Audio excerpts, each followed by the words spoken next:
ER Live. How's everybody doing? My name is Anthony Brian Logan, and you're watching and/or listening to ABL Live. Thank y'all for joining me tonight. You could be almost anywhere in the world, but you're right here with me live on the show, and I appreciate y'all for that. We got a whole lot going on all over the mainstream media, social media, everywhere, and I don't know where to start. First of all, we got Trump versus Iran talking about, hey, in 2 weeks, I'll make a decision. Will he push the button? Will he not push the button? We'll talk about that a little bit more a little bit later. Also, ICE raids are continuing around the country. And you know what I'm seeing? I'm seeing an uptick in these videos made to make me feel sad or some kind of way sympathetic toward the migrants. But when regular everyday normies get locked up for breaking the law, nobody cares. By the way, I didn't get a call from any of the migrants on Juneteenth. I'm a little bit upset, but we'll talk about that a little bit more a little bit later. Also, the federales want to sell a lot of government-owned land. If y'all know about BLM, that's the Bureau of Land Management, they own quite a bit of land in this country, and they're trying to sell it. Now, the question would be, who are they trying to sell it to? Who will wind up getting this land, and for what purpose? We'll talk about that a little bit more a little bit later. Also, we got Big Mike. I'm trying to do better in 2025 a little bit, but Big Mike does not like Barack, or how should I say this? The comments that Michelle Obama has been making over the past few weeks and months would make me think that she does not like this man, and also not showing up to a lot of events where she should show up. Does she like him? We'll talk about all those things and a whole lot more on tonight's episode of ABL Live. And thank y'all again for being here. You guys are the best audience anywhere on these interwebs on a Friday, because I'm traveling tomorrow. So I told y'all Wednesday, it's like, okay, let me do the show on Friday because I have no time at all on Saturday or Sunday, really, or Monday. So I got to that's why I like traveling to the West Coast, but it's just so far. Like, I basically am in Atlanta, so I got to go all the way over there. Let me just go somewhere where it's closer. But I think the reason while I'm traveling will be good. I think y'all will appreciate the final product. So shout out to you guys for rock and rolling me on a Friday rather than a Saturday. Okay, it may not be as populated as a Saturday show, but I'm here and I'm glad you guys are here as well. So shout out to you. I appreciate y'all for rocking and rolling with me. Alrighty. But we got a lot happening. Hold on. Exactly, Q1. Sell it to who? China? Talking about the land. The thing about selling the land, when the government does this, that's going to be an issue. Who is it going to be sold to? But also, there are quite a few companies in this country that are owned by foreign nations. I mean, TikTok is one of them. TikTok is a U.S. company. Well, they have a U.S. branch of the Chinese company, but it's a really big thing. It influences quite a few Americans. I would say tens, if not hundreds of millions of Americans it influences. That's a Chinese company. Smithfield Foods, the pork company, that's owned by China. A lot of your beef, 85% of your beef in this country is controlled by a Brazilian company. So we got quite a few foreign interests in this nation. And I would hope and pray that when we sell the land, it doesn't just go to more foreign interests, because what can't happen is we become a nation of foreign interests. When you're a nation of people that don't have American interests at heart, then what does it leave you as an American? Okay, people from all over the world, when they come here as their own individual little groups, sometimes, and then just take whatever they make here and give it right back to their actual home country. That's sometimes what happens. And with the illegal aliens, that's a big part of it. I'm made to feel bad because you got somebody, grandma, got the kids in the school and she getting arrested, all this and that. But it's like, yo, when a regular person gets arrested, nobody cares. Okay, they got wife, kids, they got a sick grandmama at the house, the kids at school. It don't matter. You driving in your vehicle, right? You going to school. You're an American. You're driving in your vehicle, going to school. All of a sudden, lights pop on you. You get pulled over. That's not a police, but whatever. Anyway, y'all know what I'm talking about. The lights pop. You get pulled over. Suspended license. You got a warrant. Let's go to jail. I'm about to get my kids. And so you shouldn't have a warrant. You should get your license right. Your tax ain't right. Your license ain't right. You're going to the penitentiary, big rocks, little rocks. They don't care about your kids in school, but now that we got migrants, I got to care about them. See, the issue with the migrants is that they get special treatment above regular American citizens. That's the problem. Okay. People going on TV talking about, oh, well, this shouldn't get locked up. The ICE raids are inhumane. Well, is it inhumane when they raided somebody's home for a pet squirrel? RIP to Peanut. Operation, what was it? Operation Squirrel? Operation Alvin and the Chipmunks? Was that what the operation was? So let me get this straight. I'm supposed to feel bad for the migrants getting deported when regular everyday Americans get locked up for less. And let you, as an American, go somewhere without that blue passport. You might not get found again. Even if you got your blue passport, you might get kidnapped, held for ransom, all of that over there. Go to Colombia, passport bro, and see if you don't go down the wrong alleyway, get yourself hemmed up, drugged with a scopamine, and now they talking about, okay, tell your family to send us $100,000 or we're going to take your kidney, your liver, and all of that. And you're going to be dead at the end. So I'm not really feeling too sorry for the migrants. Listen, my thing is this. I think there's two things happening with the migrants. I think there's pressure on Trump to up the numbers of deportations. But it's difficult because they're being hidden by the sanctuary cities, because a lot of these cities have grown to depend upon the migrant labor because they say that Americans don't want to work. Well, it's not really that simple. If Americans don't want to work, let's just talk about that for a minute. If Americans don't want to work, who incentivized it? We had C-19 in 2020. Stay home. Don't go to work. You were getting locked up if you were outside in certain states. Locked up. Told you, don't go to work. Stay home. Get this money. And then you say, okay, now it's time to go back. You didn't give everybody work from home where they don't really work. They got these mouse jigglers that make it look like they're working, but they're not working. You got all kind of stuff going on for people to not work. Congress themselves are lazy. We see the example. They get 2 months off vacation for no reason. When Trump was talking about there's too many paid federal holidays, I think what he was referring to is how people in DC work, the government people, the Congress, all of that, because they get this day off, that day off, that day off. Then they get vacation. Then they get sick leave. Then they get maternity leave. Even the dads who don't carry a baby get maternity leave. Don't nobody want to work because of the culture that has been fostered by the left mostly. What state was one of the first ones to open? Florida. What state was one of the last to open? California. That right there tells you the difference. That right there tells you who incentivized Americans to not want to work if they don't want to work. But also, let's talk about this. It's not really just about Americans not wanting to work. It's about these corporations trying to get the prices down by having an influx of this migrant labor. Because that's what it really boils down to. If the migrants wanted the same thing that Americans wanted, then they wouldn't be here because it defeats the purpose. Why would I pay this illegal alien X when a regular citizen wants the same X? Why would I go through the trouble of having any kind of legal issues? It's going to cost more than what it's worth.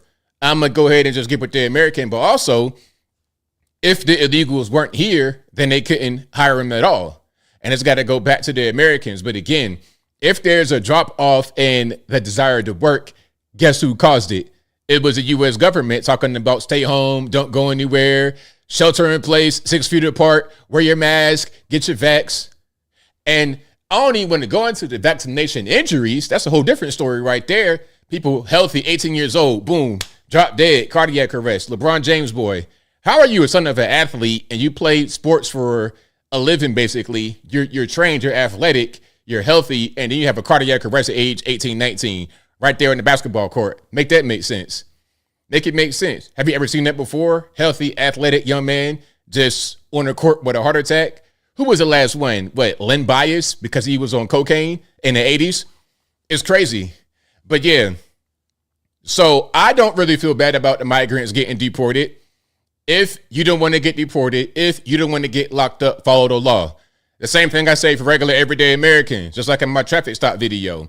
Okay, Don't act a fool. Don't get crazy. Don't try to do all this extra aggressive behavior toward the cop and it'll be fine.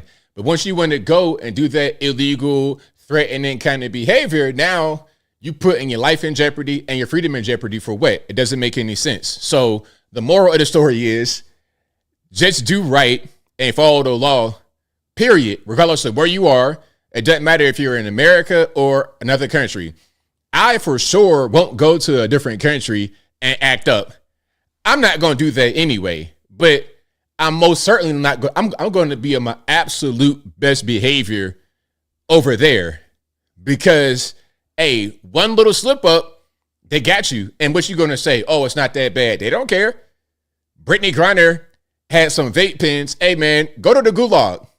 Literally making her make big rocks to little rocks in the gulag. Go over there. We don't care you play basketball, so what? Gulag for you. You're 8 feet tall. Well, guess what? That's for great leverage on your rock breaking sledgehammer. That's great leverage. You got a nice tall swing and you athletic already, so you can be strong enough to go ahead and do that and withhold and not be falling apart. So it's fine. Big rocks, little rocks over some vape pens. And it is what it is. What can you say? She did that. So yeah, if you don't want to follow the law, if you don't want to be in society properly, who cares? Who cares? But anyway, that was so much. I just wanted to get it off. That's right, Michael. Len Bias would have been a superstar. But see, he want to do that cocaine. Now, I'm going live right now on Friday because, again, if you're just not coming in, I'm not going to be here tomorrow because I'm traveling the entire day pretty much. So I just won't have the time. By the time I get to my destination, it'll be like 12 midnight. So I can't really do it today. And I saw that, Plain Jane, the 5.2 earthquake in Iran. But there's always seismic activity out there. It's a lot of mountains, just like Afghanistan, all of that over there. A lot of very mountainous area. So there's going to be seismic activity in that particular part of the world. It's like over here in Appalachia, sometimes we have earthquakes. There was an earthquake recently. What was that, like last month, I believe? It might have been a 4 point something north of me, not too far away. Some of y'all felt it in Georgia, North Carolina, South Carolina. Some of y'all felt the earthquake. Kentucky, some of y'all felt the earthquake. So I think it's similar to that. I don't think it's really going to have any impact on what's happening right now with the war. But I tell you what, though, I think the war is very unpopular. I don't think anybody wants it. The left, they're already out there protesting. They're protesting the whole Israel thing, Israel, Gaza. They're protesting because of that already. So I'm saying people are going to be out there protesting the war from Israel to Iran, Iran to Israel, whatever. They'll be out there protesting against that. And it's going to be conservatives kind of like locking arms with them on this particular issue.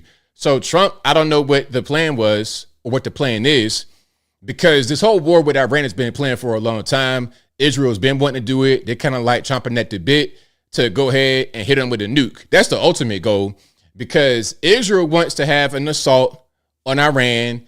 They want to go back and forth. Then, okay, let's escalate it. And the only way to escalate it is to get the Americans involved, because we're the only ones with the proper equipment to get to what you want. What we want are the nuclear facilities that are deep, deep, deep underground, deep in the mountainous areas of Iran.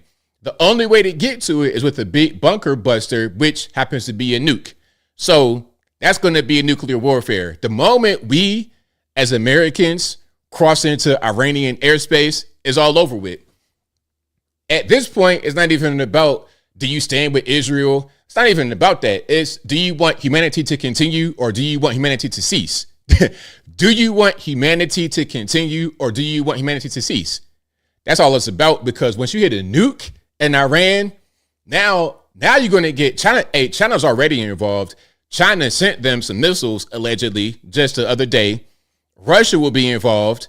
Okay.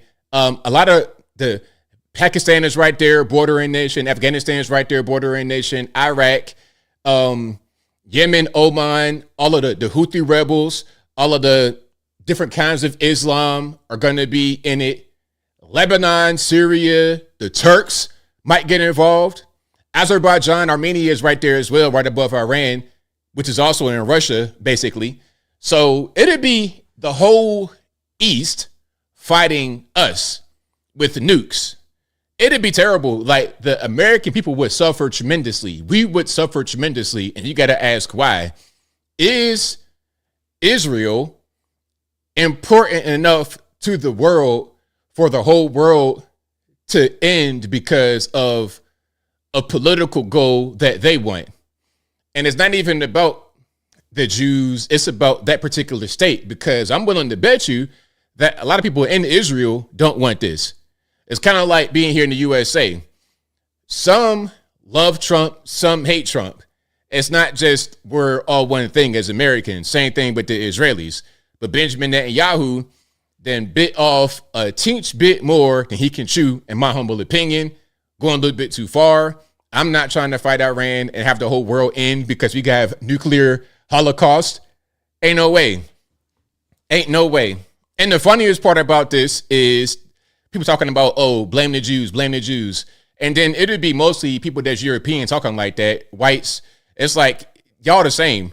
Y'all all the same. I saw Dan Bilzerian talk about blaming the Jays. It's like, Dan Bilzerian, you from Armenia, bro. You're like one of them. You're European as European gets. You're from the Caucasus Mountains. You're Caucasian. You're right there. Please stop. You're Eastern European. So I don't really understand this whole blaming this, blaming that. It's all the same. At the end of the day, I'm looking at Benjamin Netanyahu and his policy, and I'm saying that it's the wrong thing to do without trying to make it be about an ethnic thing or a religious thing. That's just my humble opinion. And if you ask me, the Iranians, all of them, they kind of look the same as some of them Eastern Europeans. To be totally honest, it doesn't really change till you get to be closer to Afghanistan. But whatever. Shout out to you guys. I appreciate y'all for rocking and rolling. If you like what you're hearing so far, please give the video a thumbs up. Like the video, share the video, do all that good stuff. That'll help me out tremendously. Yes, America first. America first. And people said, oh, well, didn't Trump run on Iran not having a nuclear weapon? Well, yes, he did say that, but he didn't say there's going to be a war involving nukes to make him not have the nuclear weapon. He didn't say that part. What he did say is no more war in the Middle East. He campaigned on not starting any more foreign wars. He's the only one that didn't do it. All the other presidents started new foreign wars. He was the one talking about, let's get out of Afghanistan. Let's get out of this place. He was the one that criticized Volodymyr Zelensky because of all the money he's taking over there in the Ukraine war. But now all of a sudden, you're going to have this same man talk about, let's go nuke Iran. I mean, I'd rather go ahead and just keep paying Ukraine money rather than nuking Iran. That's the better. If you say, okay, ABL, what do you want? Do you want us to nuke Iran or pay Ukraine $1 trillion? I don't want either one, but gun to my head, I'd rather pay them their money than to nuke Iran and have the whole world collapse because nuclear fallout. That's just my humble opinion. But yeah, Batman says our bomb isn't a nuke. The one that we need to use, ultimately, we have a lot of bombs. We got bunker busters that can get down. The one we need to use is a nuke. That's the bottom line. We could talk about all these other missiles we got. We talk about our capacity in the air, in the ocean. We can speak about all of that. But ultimately, what it comes down to is that nuke. That's the end game. That's what they want to use. Because if they do that, they figure it'll be over with. But I don't think so. Not in the least bit. All right.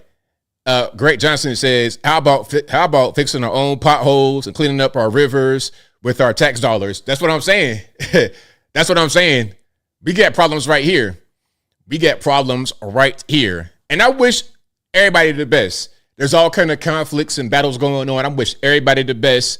But let's be smart about this. Let's not kill the whole world trying to be the world police, trying to be the righteous people, trying to help this group, trying to help that group, winners and losers. Let's just not kill the world in the process. That's all I'm trying to say. That's all I'm trying to say. But yeah, either way it goes, I ain't never scared. If it's going to happen, it's going to happen. But I think we have a voice and we can use it to say, let's not make it happen. All right. Let's not make it happen. But if you like what you're hearing so far, y'all know what to do. Please give the video a thumbs up. Like the video, share the video, do all that good stuff that helped me out tremendously. Bob says, are they sure they're deep in the mountain, weapons of mass destruction? Well, hey, remember that? Well, we got to go hit Iraq, weapons of mass destruction, and they ain't find nothing. Iran, different monster. they wanted this. It's been kind of a years long process. They got Iraq out the way with Hussein. Then they got Syria out the way with Bashar al-Assad. Lebanon is not as strong because you got Syria, Iraq, all of that kind of out the way. Saudi Arabia, they're on our side for now. So now that they have that situation, they feel like, okay, the time is now. We have the power to go ahead and hit Iran. That's what they want to do. But anyway, let's keep on rocking and rolling. We got quite a few things to get into. Before I get to some videos for today, thank you for joining me on the Friday. Some of you guys are just now coming in. As I was saying earlier, the reason why I'm going live right now is because I can't do anything tomorrow because I'll be traveling. By the time to get to my destination, it'd be about 12 midnight. So I ain't going to be able to do it. So I'm going to do it right now. But before I get into my videos and whatnot, shout out to you guys for being here. I really, really appreciate you. And shout out to the sponsors, of course, you guys for watching. But second, shout out to patriotpost.us, your best source of news and information anywhere on these interwebs. Their link will be in the description, or just go to patriotpost.us in your browser. Tell them that ABL sent you. Also, please go to ablmerch.com. That is ablmerch.com. We got the hats, t-shirts, stickers, hoodies, mugs, and more right there on the website, ablmerch.com. Also, please go to anthonyblogan.com. That is ANTHONY, the letter B, LOGAN.com. There you can find articles for each video that I produce. And in each article, I got sources from the left, from the right, from the center, from the Democratic, Republican, politically agnostic, local, national, international, whatever you want. I got it right there on the front page of the website, anthonyblogan.com. Also, please go to the contact page of the website, anthonyblogan.com/contact-us. There you'll be able to find my email address, my email address, my UPS box, of course, my Facebook, Twitter, never going to call it X, Instagram, TikTok. All those links are right there on the contact page of the website, anthonyblogan.com/contact us. And as I always say, if you're ever wondering if you're speaking to me on the interwebs or not, just check the method of communication. If you got a 5,000-digit WhatsApp number with some sketchy random Gmail attached to it, it's not me. You're getting scammed. Do not lose your shirt. All righty. So I got a good video right here. This is about men and women's sports from the legend, the OG, Martina Navratilova. This is a great video. This is a great thing for her to say, great thing for her to do. And it's crazy that we've come to the place where we have to have people get on TV and say, hey, it's not okay for men to compete in women's sports. Whatever you want to identify as, bro, it's fine. You want to identify as a snapping turtle. You want to identify as a scuffed up pair of white Nike Air Force Ones. Great. Fantastic. I support you and your journey to become a pair of old shoes. All right. But you do not get to impose your will onto unwilling people. You do not get to violate someone's rights because you feel one way, you think one way. That's not how it works. You have the right to feel that way, but you can't make me participate in whatever kind of delusion, whatever kind of fantasy you got going on. Let's watch this. To do. I want to get your views on trans athletes in sports. You have been very outspoken. So just looking at your social media on Twitter and elsewhere, you said so. For instance, you said, it's not for failed male athletes, whatever age. This is not right and it's not fair. This to you is a question of morality, isn't it? It's about justice. And as you cast it, it's about being fair to women who are participating. Absolutely. And that there's a certain stepladder that you have to go through before you get to elite sports. So it starts really in high school. And then you come out to go into your local meet and there's a boy that now has a ponytail and nail polish and identifies as a girl. That's all fine and well, but the ponytail and nail polish does not a female make. And now these girls are like, I can't compete against that. I have no chance. You can't compete against a girl cannot compete against a boy. You guys are athletes. You're trained at a certain level, trained at a high level. The girl is not going to be able to compete. It's just as simple as that. What do you think about where tennis has got to? Because the WTA permits transgender women to participate if A, they provide a written and signed declaration that they are female or non-binary, B, their testosterone levels are below a certain limit for 2 years, and C, they sustain those levels. What do you think about that position that the WTA's got to? I think it's wrong. I think it's still wrong because, number one, you don't lose the 5 inches of built-in height. Average male is 5 inches taller than a female. Then you add arm length. You got like 7 inches. You got this much height just here. So I have to jump this much higher for an overhead as the guy, identifies as a woman, to be on the same level. Recently in the UK, the Supreme Court ruled that the legal definition of a woman is based on biological sex. Is your message to the world of tennis that they should follow the lead of the UK Supreme Court and be that clear and that definitive? 100%. I think sports has always been on the front of social change and social progress. And this way, we can be on it again in affirming the right of women and girls to sex-based spaces. Let me just let's pause right here. Now, what you're saying is right on point. You could use this moment to affirm women in women's sports without the interference of men. This should be for that. You've had other women's rights movements, some, the whole feminist movement I was not a fan of, but this right here is needed. This is a true feminist movement. Let's have women's spaces for women. Why is it a bad thing? And I saw that comment somebody put down talking about Caitlin Clark would whoop me. Hey, guess what though? I'm 40 years old, number one. Number two, I don't play basketball for a living. Now, let's let Caitlin Clark go to the NBA and see what happens. Let's let Caitlin Clark go to the National Basketball Association and play with the men and see what happens. She would have no chance. First of all, she's 6 foot tall, which is completely tiny. Allen Iverson was 6 foot tall. And Allen Iverson was just a monster. That's why he was in the NBA, because he was really good in general. He had relentless drive. But most guys will not succeed at 6 foot tall. You need to be at least Steph Curry size. That's 6'3". He's 6'3". He does not look it, but he is. Again, you're dealing with the NBA. Let Caitlin Clark go to the NBA and play against the men. She will have no chance. And that's the point. Trained athletes competing against each other, men, women, the men will always have the upper hand, period. Being in the right side of history. Let me just push back for one moment on what you say, because one consequence of your taking those views might be that people who are trans, who've been through terrible experiences many times, will face more public persecution, and they're already terribly persecuted, and that actually we should all, including you, spend a bit more time being sympathetic to what people who've gone through that process, who've transitioned, are experiencing. Very sympathetic, but that still doesn't give him right into women's sex-based spaces. What about the women? What about the girls? And every athlete affects every girl on that pitch, on that playing field. Right on. So shout out to her again, the legend in tennis, Martina Navratilova, talking some real stuff about men and women's sports. Basic stuff that people should just understand, but now is weird. People are weird and they don't really understand too much of anything anymore. All right. And again, if you're just not coming in, the reason why I'm here is because I'm not going to be here on Saturday. So this is a makeup show for Saturday. All righty. Let's keep rocking and rolling here. Revstar says Trump cancels Juneteenth. He did not. Let's not make up no lies. Let's look at this. Now, this is interesting. People on the airplane doing their Free Palestine thing. Now, look, when I'm on the airplane, I'm watching a movie. Maybe I'm reading something. Maybe I'm just chilling, minding my business, sleeping. What I don't want to do is to hear this kind of noise. Let's watch.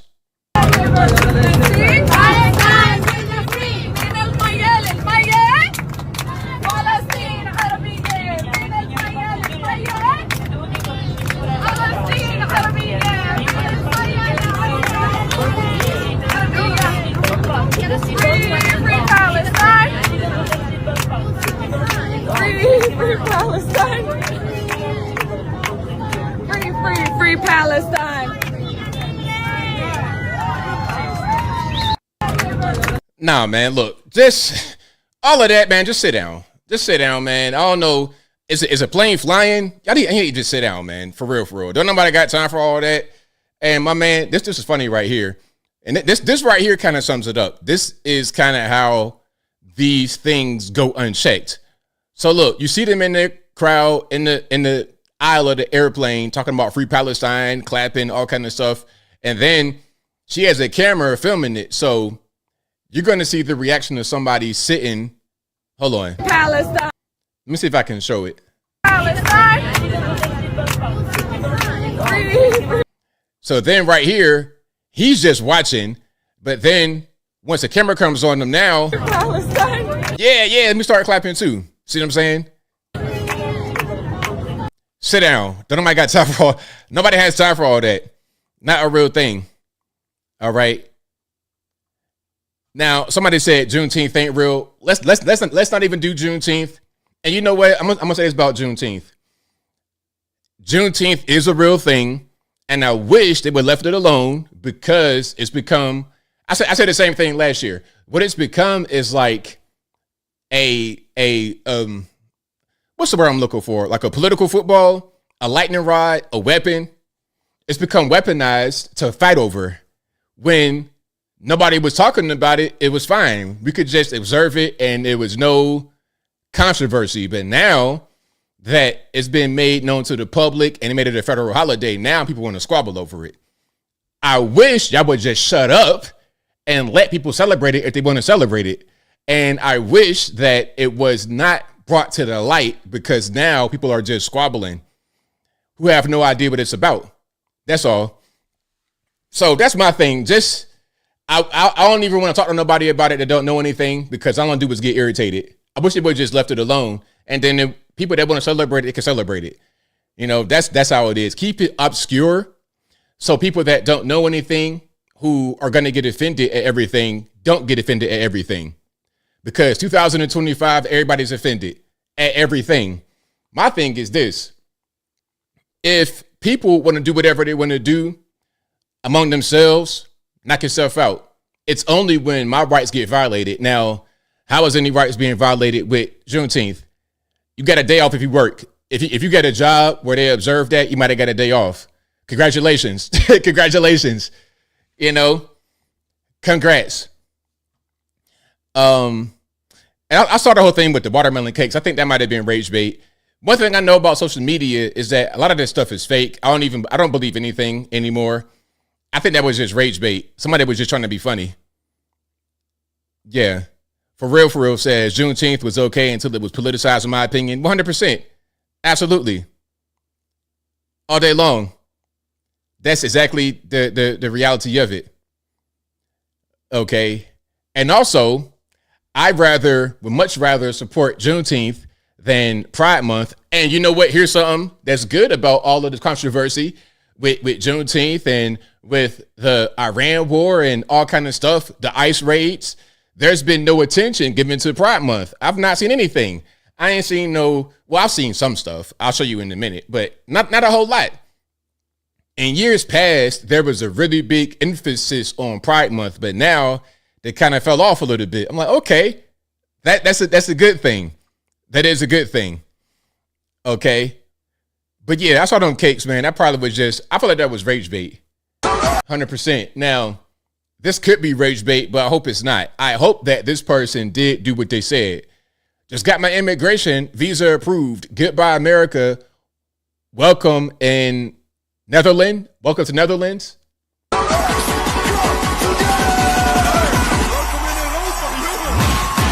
Hey, you know what?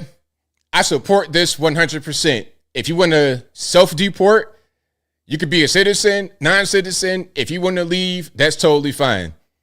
Totally fine. You know what? The great thing about this country, this ain't North Korea. This is not North Korea. You're free to go. You are free to go. It's totally fine. I want Americans who love this country and who bring things forward, bring something to the table that contribute to society in a positive way. That's what I want. So if you want to go to Netherlands, that's fine. To all my Dutch people, all my, Belgians, Germans, French, everybody, I'm sorry. I'm so sorry. But it's not, I didn't do it. Listen, I didn't do it. It's not my fault. You guys have such a beautiful country that some of our people want to go over there and live. Hopefully you guys did a thorough vetting process and you got somebody that has some kind of skills or something like that. Hopefully you guys did that over in the Netherlands. All right. So yeah, shout out to them.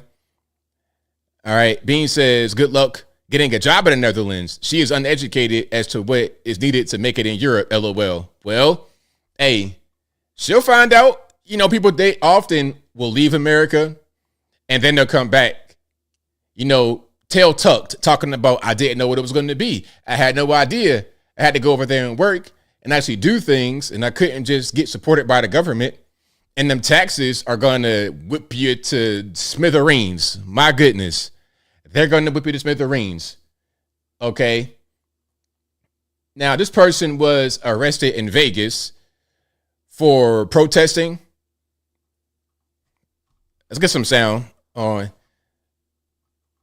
My name is India. I'm one of the 100 protesters that were arrested on Fremont Street in Las Vegas last Wednesday on June 11th. We're pretty much, like, at least 15 of us girls that are still in contact from jail are looking for legal help and advice, preferably like a pro bono lawyer because I'm broke. But all of us have various charges. Primarily it was unlawful assembly and mine was failure to disperse. A couple girls I think got battery on a cop or something like that crazy. But yeah, I'm reaching out to see if there's anyone out there that can at least like give us help or willing to represent some of us. Yeah, it's kind of a shitty situation. My court date is on July 15th. All right, there we go. So, hey, you know what? Hopefully everything works out, you know, and you get your appropriate sentence. Yeah, get your appropriate sentence for being out there, acting the fool, tearing things up. And I hope that people see people like that getting locked up, getting sentenced appropriately, and say, you know what? Maybe, just maybe, I shouldn't be out there tearing things up.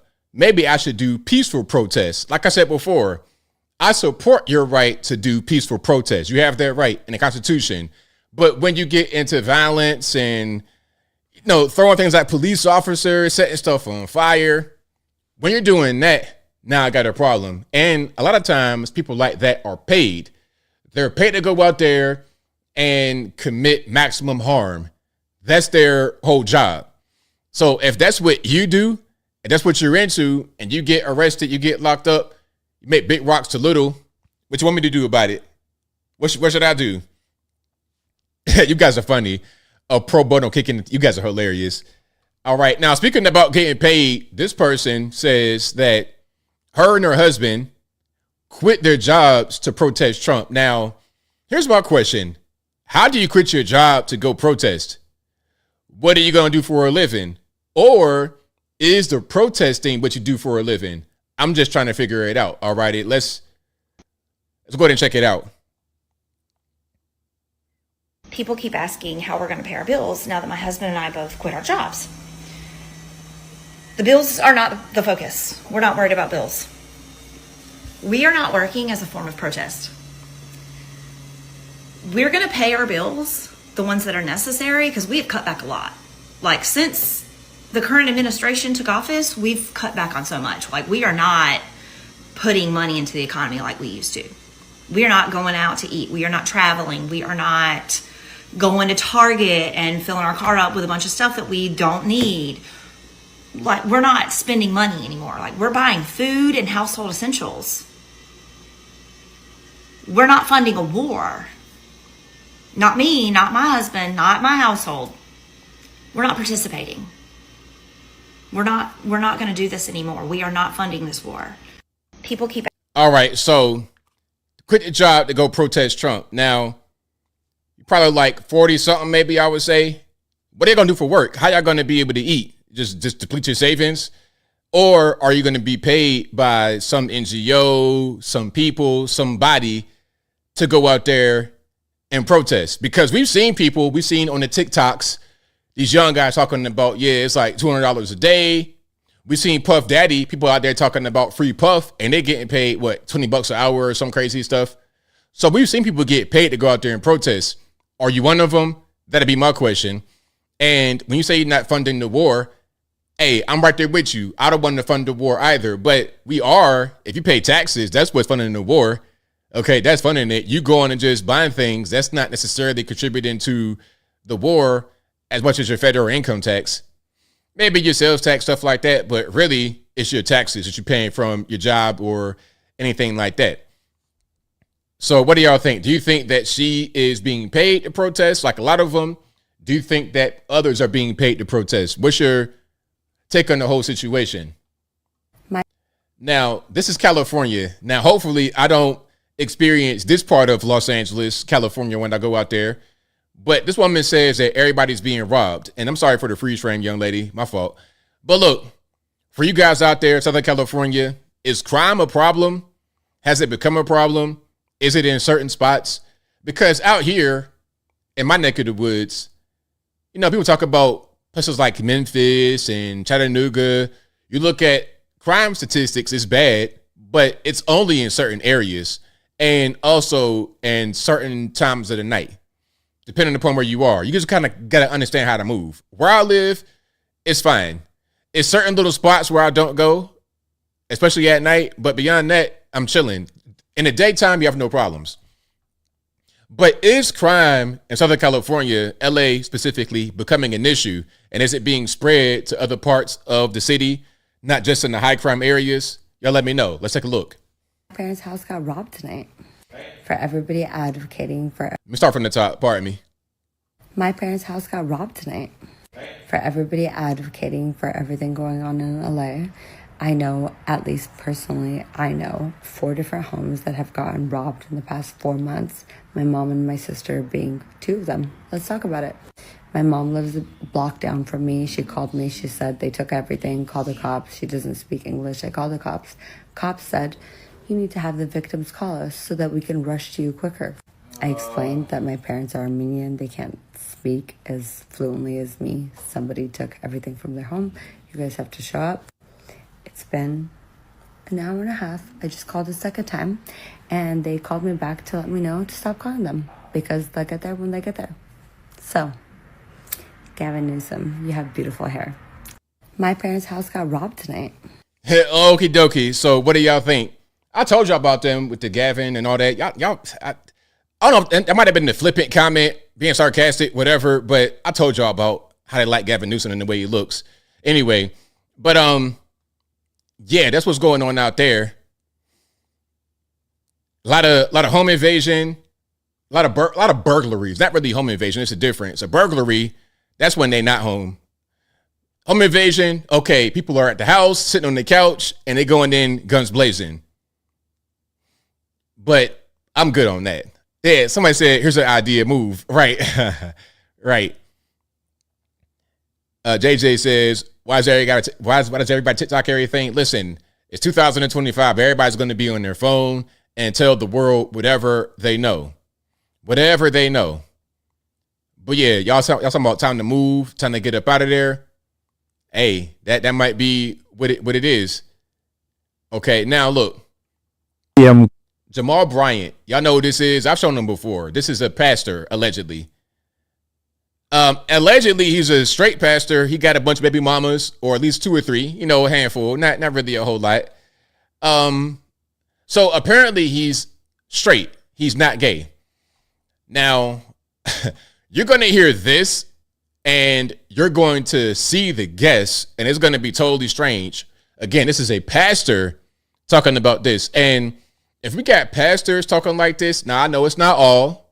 It might not even be the majority, but I've seen too many pastors talking crazy, female pastors, LGBTQ, elemental P, X, Y, and Z pastor, people wearing the pride flag as a sash or whatever you want to call it.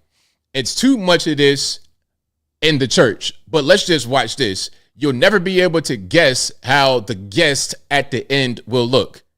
Maybe you will. If you look at his clothing, take that to the max by 10 and you'll get a good idea how they look. Check it out.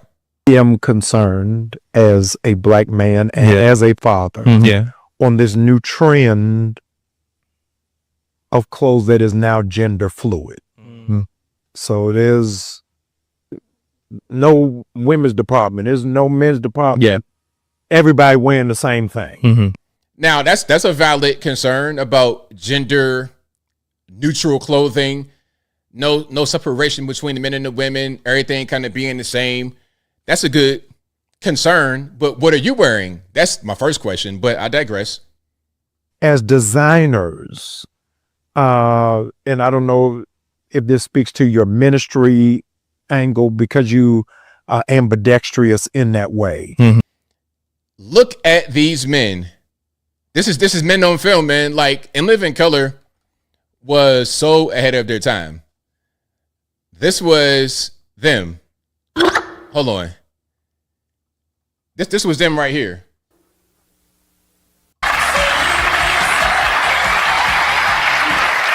Hello, I'm Blaine Edward. And I'm Antoine Mayweather. And this was the 90s. Welcome to Men on Films, the show that looks at movies from a male point of view. That's enough. That's enough. This right here was a comedy. In Living Color, like 1991, 1992. We went from this just being a comedy that was on TV, not meant to be serious. We went from that to this in real life, for real, 2025. Mm-hmm. Tell me what in church, no less. You think about that trend? Yeah, I think that it's okay. Okay. And I think that through our gender fluid clothing, we've been able to reach a lot more people. Yeah. And get these anointed garments. Yeah, I mean, because everything that I'm wearing, yeah, a man could wear or a woman could wear, right? Yeah. And it comes in both sizes on our website. I am concerned. I don't know what we're gonna do, man. Like, we're the like this is not this can't be it, man. Like, if these guys have a ministry and they got a following, I don't know what we're gonna do. If that's like what it is, if that's gonna be popular people in church, we got a problem. We got a really, really big problem. Okay, do they know God? Hey, man, they gonna tell you they know God, but I can't tell. You got two black dudes with bald fade, boosie fade that's colored purple. Your boosie fade is the color purple. So I don't know how that person is really in the word like that. Oh, and here's something else. The Mets showed the pride flag on a jumbotron. It's like, why?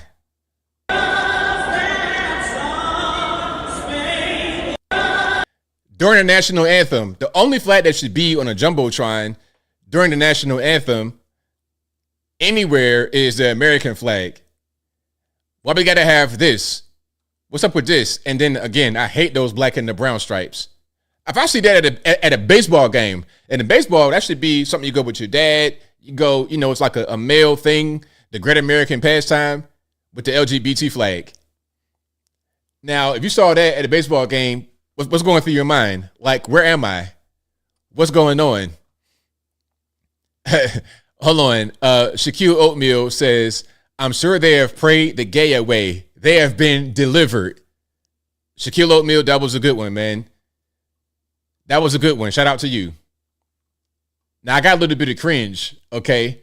I got a little bit of cringe. Remember our guy, Hank Johnson, who said Guam might tip over? And I got to always play it before I show him. We got some cringe. Okay, hold on. That's him right there, getting ready to play the guitar. So you already know it's going to be cringy. But before I do that, let me just show you the Guam thing in case you have never seen it. Shout out to all the new viewers. I appreciate y'all for rocking and rolling. If you like what you're hearing so far, please give the video a thumbs up. Like the video, share the video, do all that good stuff. That'll help me out tremendously. But yeah, he's a congressman from Georgia, a Democrat, of course. Let's throw it on the screen. This is many years ago. Many years ago, but he's still in office. This is a island that at its widest level is 12 miles from shore to shore, and at its smallest level or smallest location, it's 7 miles between one shore and the other. Is that correct? Widest and narrowest, perhaps, you were looking for? Correct. I don't have the exact dimensions, but to your point, sir, I think Guam is a small island. Very relatively. small island and about 24 miles, if I recall, long. So 24 miles long, about 7 miles wide at the least widest place on the island, and about 12 miles wide on the widest part of the island. And I don't know how many square miles that is. Do you happen to know? I don't have that figure with me, sir. I can certainly supply it to you if you'd like. Yeah, my fear is that the whole island will become so overly populated that it will tip over and capsize. No, that's not how islands work. It's not like a ship. It's not like a rubber decky. It's not like a sailing boat or something like that. It's an island. Okay, think about it like a mountain peak of an underwater mountain.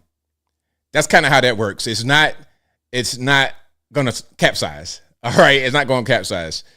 All right, but yeah, that's him many years ago. Now here he is recently with a nice little song that he wrote for President Trump with the guitar and everything. Y'all ready? Let's go ahead and let it rock. Just recently picked it up, thought I would try it out. I hate to hurt your ears and everything, but I'm just learning to play guitar. And so I'm compelled with a new guitar and with some thoughts about that old song, Hey Joe, to give some commentary on where we are now. And if y'all don't mind, I'm gonna just strum a little bit.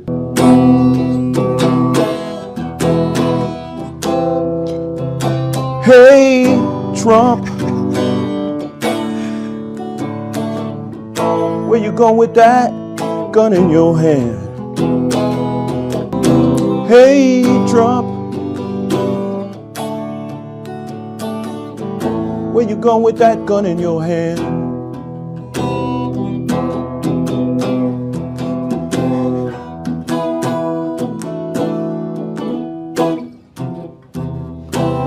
I'm going down the street and shoot down democracy. You know I want to be a king someday. Oh, okay. I'm going down and shoot democracy down. You know I want to be the king someday.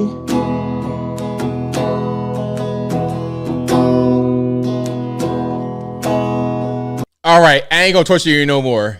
I'm not gonna torture you no more. There's a few more seconds, but y'all get the idea. Hank Johnson, ladies and gentlemen, Hank Johnson. He'll be here every Tuesday and Thursday performing some great hits, just like Jimi Hendrix. The guitar, it gotta get tuned up a little bit. A little bit of tuning might help you on the guitar though, bro. Keep practicing because I'm hearing some notes that ain't really noting. The notes are not noting. The voice is not voicing. Your vocal range is not really there, boss. So yeah, work on that a little teeny bit for me. All right. Yeah. So, what do y'all think? Was that a good song? You gonna put that in your in your headphones? You gonna put that on your phone and play that in your vehicle? How about that? All right. So let's keep moving away from Mr. Hank Johnson. This is going to be some of Charlie Kirk's debates. Charlie Kirk is doing good. Some of these debaters, I'm gonna say something right now. Some of these debaters that go to college campuses and places like this, I ain't naming no names, but some of them don't do well. It's a bunch of squabbling, and I guess people like the squabbling, kind of like Jerry Springer or something like this. Okay, you got a fat head and your mama's ugly. That type of, I guess that's okay for some people, but when I see a college like impromptu debate, prove me wrong. When I see something like that, I want to see a teaching moment. I want to see somebody learn something. I want to see both sides hear each other out, and I want someone to learn something, even if it's my side. Because sometimes we go to these campuses and don't know everything. I saw Charlie one time talking to somebody, black dude, and then the guy said PWI. Charlie didn't know what that meant. Now, he got educated in that moment about what a PWI is. So I like to see our side get educated and their side get educated as well. So I think Charlie probably does the best out of everybody as far as the education part, and not so much relying upon the entertainment, shot value, Jerry Springer, root, Arsenio Hall type stuff. But let's just watch this right quick and you see what I mean. Check it out. You mentioned you think abortion is a scientific thing, like life starts at conception. That's It does, like scientifically proven. When does your DNA start? DNA start? Man, your DNA. When is your DNA formed? Are you seriously arguing that the seat of the soul is DNA? It's the beginning of the process of human development. When did your development begin as a human? I mean, yes, I'm a bio student. I am aware of the process of gamete fusion, man. So I would ask you, when does human life begin? So my life, in what sense? Do you mean like when did your life become worthy of protection? When I became actually conscious and able to speak? So like able to speak, so like 2 years old. I think I was a bit earlier than that. Babies usually don't speak till about year and a half. So if I murdered you at 6 months, that's okay? Yes. And you're a bio student at UC Riverside? Yes. The fact that he's a bio student at this university shows the horrifying moral rot happening in higher education. You mentioned you think... That's crazy. I mean, I think the guy was just being prideful because Charlie got him. He's like, okay, when do you begin? When does your DNA begin? When does life start? At what point are you a human being? At what point are you deserving of protection? At what point do you have rights? At what point are you human? Human life should be protected. When are you human? And he didn't really want to say conception or a certain point during pregnancy. So he was like, oh, well, when I can speak for myself and all this kind of stuff. It's like, what? That's not how that works. If you have a negligent mother that allows a child to die, that mom gets locked up. Okay? Same thing for the father. If the father abuses a child, whatever, the dad's getting locked up. You can't just do whatever you want to a baby, especially out the womb. There's some squabbling about abortion, but nobody's squabbling about when the baby is born. Well, some people are. I guess they say, okay, that the baby's 6 months old. Oops, I changed my mind. Let's just delete it. That's not how that works. But yeah, shout out to Charlie. That was a really good argument that he made. And some of y'all said, is he a girl? Nah, he's just kind of androgynous, you know, with the pretty hair, all that kind of stuff. A little teeny bit androgynous. Now, here's a good one. This young lady is the daughter of legal, L-E-G-A-L, legal immigrants. Okay. Now, she has a bone to pick with those who are here illegally. Shout out to her. And I see y'all in the chat already. Down, boys. Down. Let's focus. Check it out. As a child of a Moroccan and Peruvian immigrants who came into the U.S. legally and were in the process for 10 years, it's frustrating to see so much biased media outlets nowadays. So to inform the liberals behind us protesting to get racists off campus, or people listening right now, what would you say are the long-term or short-term consequences of mass illegal immigration on social services and the economy? Yeah, I mean, it will flood schools, flood hospitals, but even more than that, it's the destruction of the rule of law. And it's an insult to your family that followed the law. Your family came here the right way and filled out the paperwork and waited your turn. You did not cut in line. So we have to make a decision. Are we going to be a country that follows and honors the rules or rewards rule breakers? And we teach our kids at 2 years old, rule breakers get punished. Don't cut in line. Wait your turn. Yet when it comes to immigration, we act as if it's something totally different. We want people like your family to come here the right way, legally, not breaking in line and then all of a sudden getting rewards because of that. As a child. Very simple, very straightforward, right on point, Charlie, right on point. The young lady right here, Charlie Kirk, right on point. You want to come here legally? Great. I welcome you, wide open arms. Come on. We got systems in place. Come here legally. Do it the right way.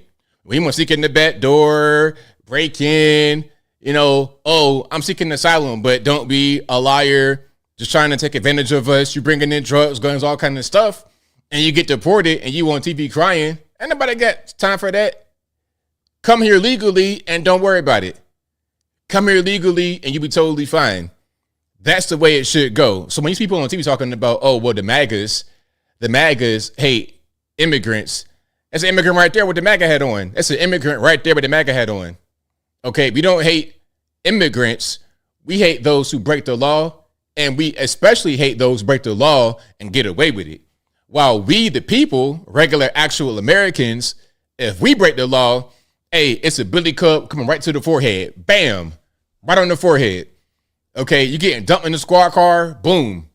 Big rocks, little rocks. You got kids, you got a wife, so what? You be all right. Take this 10 years in the penitentiary for committing this crime, but the migrant that's right next to you committing the crime, there's no penalty for him. And we're going to give him government benefits, and we're going to give him housing and education and healthcare and a car and a driver's license. We don't like that. We don't like when you are a person breaking the law and you get rewarded for your criminal behavior. That's regardless of what. Regardless of what's going on. That's how I feel. All right. Now, here's a question from Ted Cruz. This is part of that video I showed, but I didn't show this piece. This is a question from Ted Cruz, and I want y'all to answer. Matter of fact, I ain't even going to tell you what the question is. Let me just play it, and then we can talk about it afterward. Hey, I see y'all talking about, is she single? I told y'all, down, boys. Down. Down, boys. Okay, let's watch this. Again, this is Ted Cruz speaking to Tucker Carlson. Is your foreign policy different from Jimmy Carter's? Let's start from the top, in case you didn't hear it. How is your foreign policy different from Jimmy Carter's? Seriously, please. I don't even know what you're talking about. Jimmy Carter? So what century is this? I am the product of the last 25 years, watching carefully, being involved in the periphery, and I see an unending string of foreign policy disasters that have impoverished and hurt our country. Unending string. Unending string. They would include Afghanistan, Iraq, Libya, Syria, and our inability to stop the Houthis, by the way, in Yemen, which exposes us as weak, and I grieve over that. So these are failures. You helped preside over some of them as a member of the Senate. What failures, foreign policy failures, have I presided over? Well, we were unable to beat Russia in the war that you supported against Russia. All right, there we go. So what do y'all think? Do y'all think that Tucker Carlson's, I guess, non-interventionist foreign policy is the same as Jimmy Carter's? And if not, then how is it different? Y'all let me know. You guys are smarter than I am. Maybe you would know that more than me. But what do y'all think? Y'all don't like Ted Cruz? Y'all don't like Line Ted? All right. Shout out to you guys. If you're just now coming in, I am live right now because I will not be here tomorrow because I'll be traveling the entire day, going to the left coast, California. I'm excited. Really, I want to go to the beach, straight to the beach. Hey, you know, I've been down East Coast beaches. I've been in Miami, all of that, Virginia, North Carolina. Okay, let's go down LA, down the beach. And I got something I'm filming out there. I think it'd be good. I'm looking forward to it for sure. Again, that's the reason why I'm live right now and not on tomorrow. But speaking about Iran has more missiles than Israel has interceptors.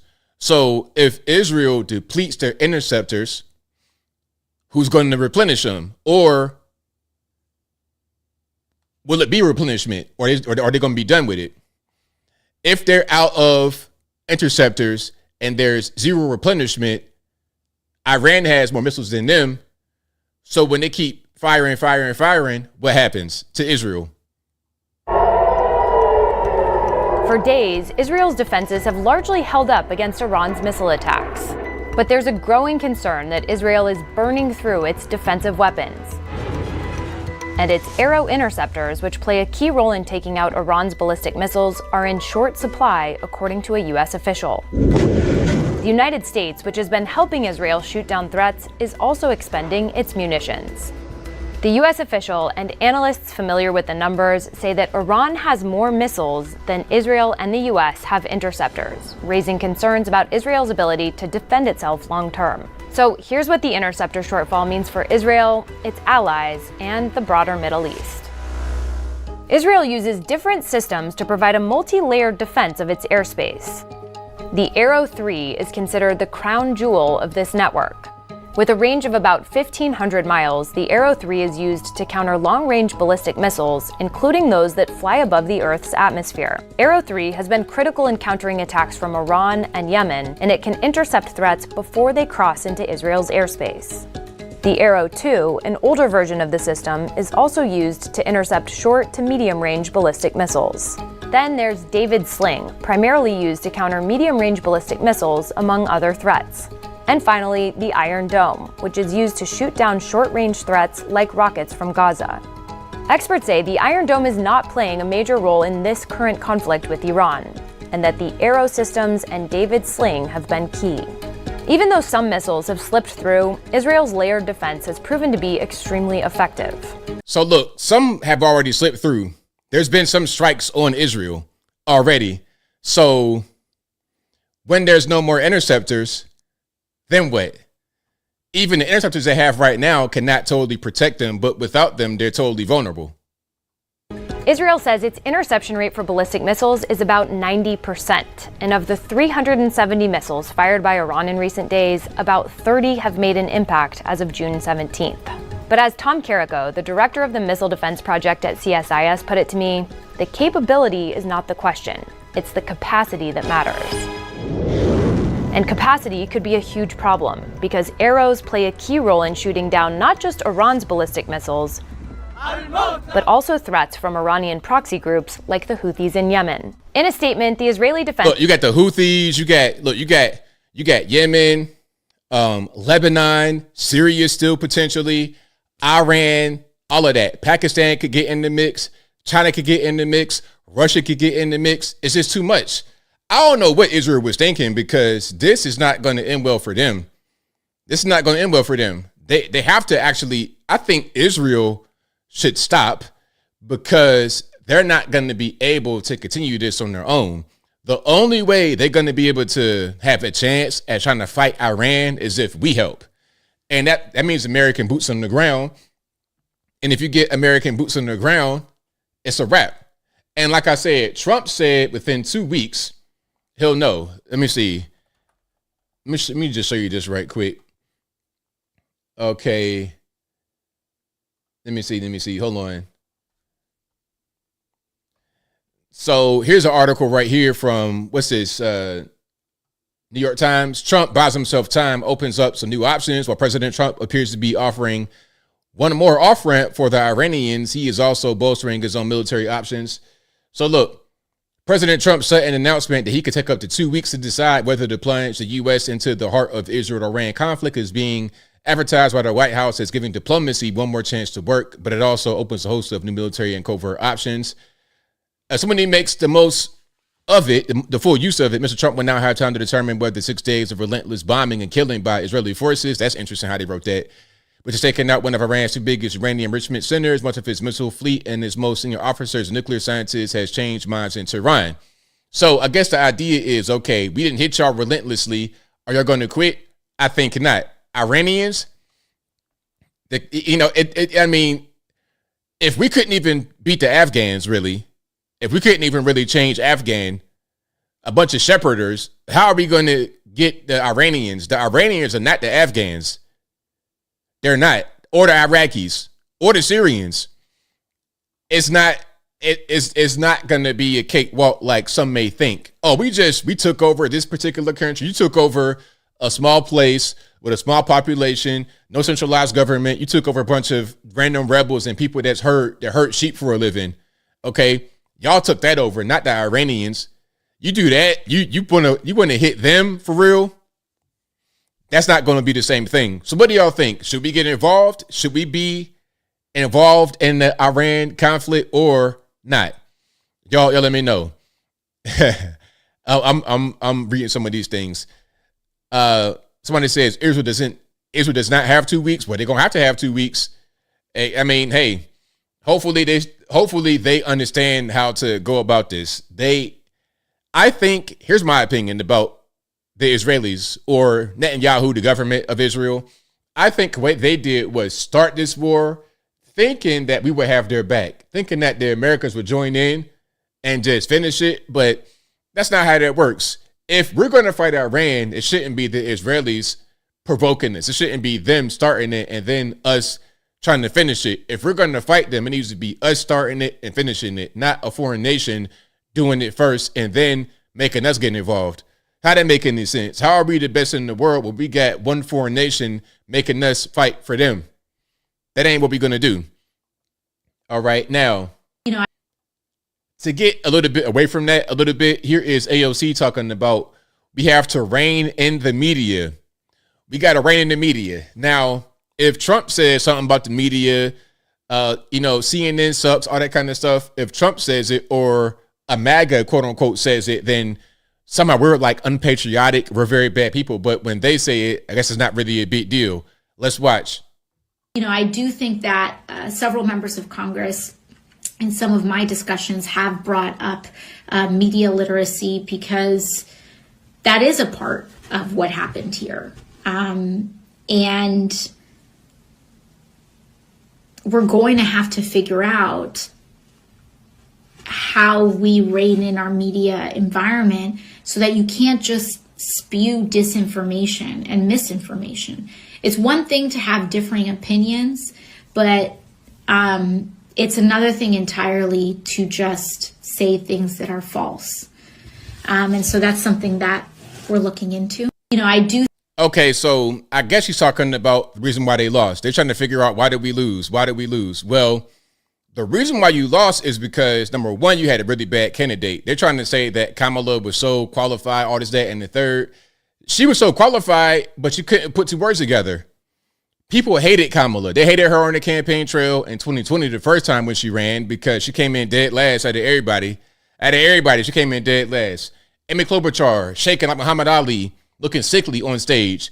She did better than Kamala Harris. Pete Buttigieg, a man married to a man with adopted kids, he did better than Kamala. Joe Biden, a corpse, did better than Kamala in 2020. Cory Booker, funny looking dude, LGBT on a low, brought him a fake girlfriend, this celebrity, Rosario Dawson. He did better than Kamala. Everybody did better than Kamala. Didn't like her in 2020. It did not change in 2024. She was an unliked person, and it was undemocratic because you had Joe Biden running for president. The people who voted Democrat voted for him to be the nominee, and rather than getting who they voted for, they got somebody else who was a bad candidate. That's part of the reason why you lost, and you guys want to champion these 80-20 issues. 80% disapprove, 20% y'all approve. Like transgender surgeries for children. Y'all approve of that on the left. Not the majority of Americans. Not even the majority of leftists approve of stuff like that. You guys wanted men and women's sports, men and women's restrooms. Y'all did that. So don't try to say media literacy. How do we rein them in? No, how do y'all do better? But look, if y'all want to continue to go down this road of what y'all did before with these bad candidates and bad policies, if you want to do stuff like that, then go ahead. I'm not going to stop you because it'll just help us win the next time and the next time and the next time, and y'all will be done on a national level. So it's fine. Don't even worry about it. It's totally fine. Hey, matter of fact, AOC, if you heard my voice tonight, disregard all of what I said just now and do whatever you want to do. And when you keep losing, don't come crying to the internets about it, because I already done warned you. Now look, our guy right here, Alvin Simon Theodore, my man right here says that if we don't do something, the whole U.S. would become Florida. Alrighty?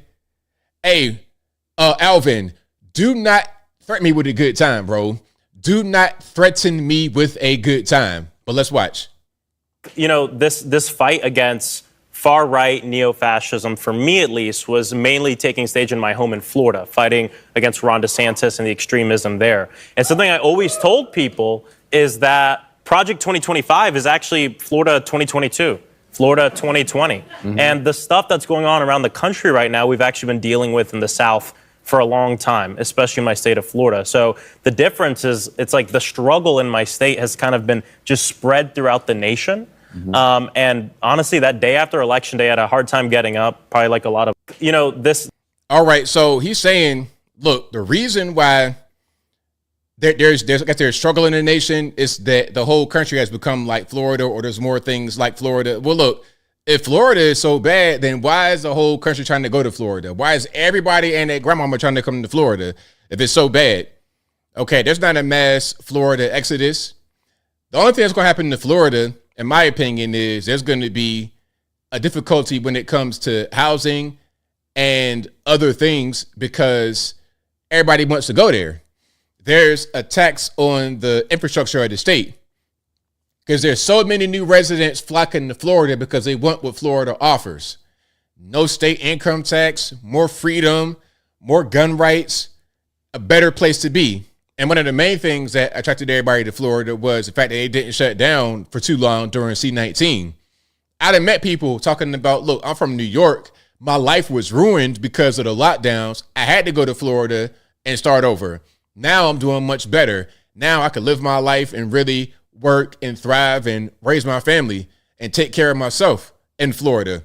So look, if you're saying that Florida is a bad place and the whole world will going to become like, if Project 2025 is the Florida handbook, then let's do it. Let's implement all of that. Why not? And then Florida won't be so inundated with everybody from all over the country. Let's let them go to other parts of this beautiful nation, not just one state. Yeah, the housing is high because everybody want to go there. That's the problem. That's the problem. We need more states like Florida to reduce the burden on Florida. That's why the housing is high, because everybody wants to go there. And also, here's something else.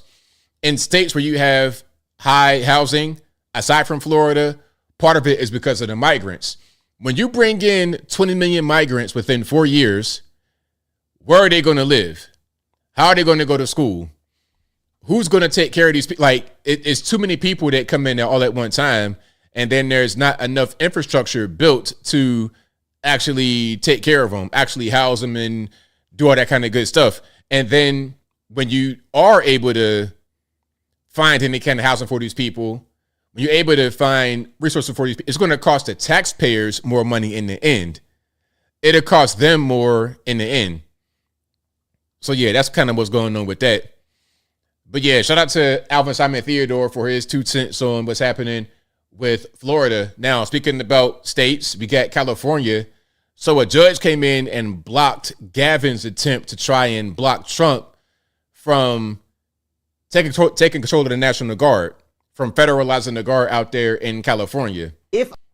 As we know, there's been a bunch of riots and whatnot over on the left coast.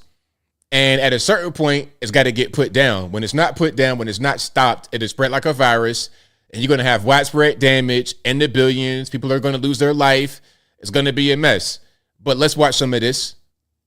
If I was in California's legal position here, I would tell the governor, you don't want to appeal this. You don't want to bring this up to the Supreme Court. Yes, you have the option to ask them to take it. That's your sort of last best chance here. But I think you're going to lose, California. I think if you look at this opinion, it was a 3-0 unanimous opinion from the Ninth Circuit Court of Appeals. You had 2 Trump appointees and a Biden appointee on that court. I don't see any way any of the 6 conservatives on the Supreme Court say, sure, a trial level district judge can overrule the president on this issue just because he disagrees. I even think some of the liberals might join with the conservatives on this, as we saw with the Biden appointee. So it's an interesting strategic decision. If they do bring it up to the Supreme Court, California, and if the Supreme Court rules again in favor of the Trump administration, then that's going to be nationwide binding, an even bigger loss for California. If I was in... All right, there we go. So yeah, shout out to Trump. Shout out to you guys out there in California. I mean, listen, you got civil unrest, you got to kind of put it down. And you also want to prevent civil unrest from happening in the first place, which is why that guy had got locked up. Mahmoud, we'll talk about him in a minute. But that's why you got locked up. I was like, okay, you're here on a visa. It's not permanent. It's talking about, oh, he's a permanent resident. No, he's not. If you're on the green card that can be revoked, you're not here permanently. You're here for as long as your green card is valid. Your green card may be indefinitely valid, I suppose, if you're able to do certain things to make it stay that way. But if you do things that invalidate your green card, it's revoked and you got to go back. One thing that should invalidate your green card anywhere on planet Earth is if you come from a foreign nation and you go to a new nation and you provoke civil unrest. Why would anybody allow that? Go to China with that. China would delete you if you're a citizen and you want to act up, provoking civil unrest, stuff like this. So imagine as a guest, what's going to happen to you. Anyway, so here's MS-13 DNC reacting to the whole situation with Gavin and the guard and all that good stuff. Check it out. This decision, in essence, gives Trump the green light to use the National Guard in other states. And the administration has been hinting very publicly that they're going to go into New York City, Chicago, maybe some other states, all happen to be blue. What is the mood like, Elizabeth, that you sense from talking to lawmakers, state officials, about where this goes from here now that the president does have the legal green light to use the National Guard? I can tell you that in New York City, if he deploys the National Guard in New York, it'll cause it's going to cause a giant outrage and create probably more violence than there would be anyway. Isn't that what he wants? Well, that's of course one of the working theories, that he wants to, create this all over the country and then, declare martial law. All right, what do y'all think? Do y'all think that Trump is trying to incite violence more than what's happening to declare martial law? Is that the end game? Is it going to be like China during C-19, weld you in your house, that kind of stuff? Or is he just trying to squash these out-of-control riots that are happening all over the nation? It's going to be damage in the billions of dollars. Lives are going to be lost. People's lives are interrupted, not able to go to work, not able to go to school, not able to do what they want to do in a particular area because of the protests. Businesses shut down. What do y'all think? Y'all let me know. And if you like what you're hearing so far, please give the video a thumbs up. Like the video, share the video, do all that good stuff. That'll help me out tremendously. Yeah, she was stuttering pretty hard. It's like, come on, lady. You're going to be on TV. You got to be able to, you know what I mean? Be a little more snappy than that. Be a teeny bit more snappy than that on television. Now, here is the mayor of Los Angeles, Karen Bass, giving her 2 cents on the whole kerfuffle with the ICE raids and the National Guard, all that kind of good stuff. Check it out. Let me put it on the screen right quick. And there we go. Yeah, bringing the Marines, the Guard, all of that, man. Let's just have peace in the streets. I don't want to inflame tensions, but I also don't want the riots to get out of control, spread, and cause harm to people in these cities and states all over the nation. But again, here is Los Angeles Mayor Karen Bass. Check it out. Can I tell you something, though, that we need to think about? We need to think about the National Guard that is federalized. We need to think about the Marines. You know, those are young women and men who are on this deployment, brought away from their homes, their families, their education. And to me, it's like using them as props. Take them away from their school, take them away from their employment to do this deployment that is not needed is not only cruel, but it's impacting their families too. I think on Father's Day, the children that were waiting for their fathers to come home, that they have missing fathers because they were detained, the people who were here legally that showed up for their immigration appointment that's required every year and they get detained, this chaos needs to stop, and it can only stop out of the White House. Can I tell you something? All right, there we go. So what do y'all think? I think about that. Oh, they're away from their school. They're away from their jobs. Well, look, you signed up for the National Guard. Like you're not drafted yet. Hopefully we don't have to go back to a draft, but ain't nobody getting drafted. You signed up for that. So when you're in the Guard, you know, you could get called up. You're in the reserve, all of that. Okay. Well, look, you got called up. It is what it is. That's part of the deal. You don't, I mean, if you sign up for the Guard and you don't want to get deployed ever, you don't want to get called up ever, then what are you doing? You're not really joining with genuine intentions. You're trying to scam the system if you really don't want to get called up. Okay? It is what it is. You signed up for it. Now deal with the consequences. Now let's go to New York City. This woman right here is talking about the migrant situation, and she's not very happy. Shout out to all my New Yorkers out there who do not like the migrant crisis. You know, the left, they want to make it seem like, oh, well, if you don't like the migrant crisis, you're a racist and all this and that and the third. All the other obes in this you can name, that's you if you're against the migrants. But that's not reality. Check it out. They're not legal. If they were legal, they need to pay taxes. What do you think is going to happen with the migrant crisis here in New York City? It's getting bad because they're also next to my house and they piss on my door. I could tell that they're gang lords. I mean, they're tattooed up to head to toe. The people pissing on my door, they're tattooed up head to toe. And there's no law against illegal migrants committing crimes. So again, it's lawlessness, non-payment of taxes, siphoning all our money to their native countries. And it's just killing our economy. Eric Adams just said he's going to give 4,000 migrants jobs. That means 4,000 civilians have less jobs. It's just not fair to Americans. It's getting scary. Right now, you know, people in the Bronx are getting attacked. People Upper East Side, 2 of them just got attacked. And it's illegal to buy mace. It's illegal to protect yourself. They're not legal. That's crazy. Wow. Shout out to this lady right here. So she's probably legal immigrant. That's what I'm hearing from the voice. Maybe I could be wrong, but legal immigrant. And you got these illegal alien gang members tatted up, just doing whatever they want to do all over the place. And you see people getting attacked over here and over there and in the subway. We saw the person get set on fire by one of the migrants in the subway system, set on fire like it was nothing. And then there was another one that assaulted somebody inappropriately while they were dead on the subway.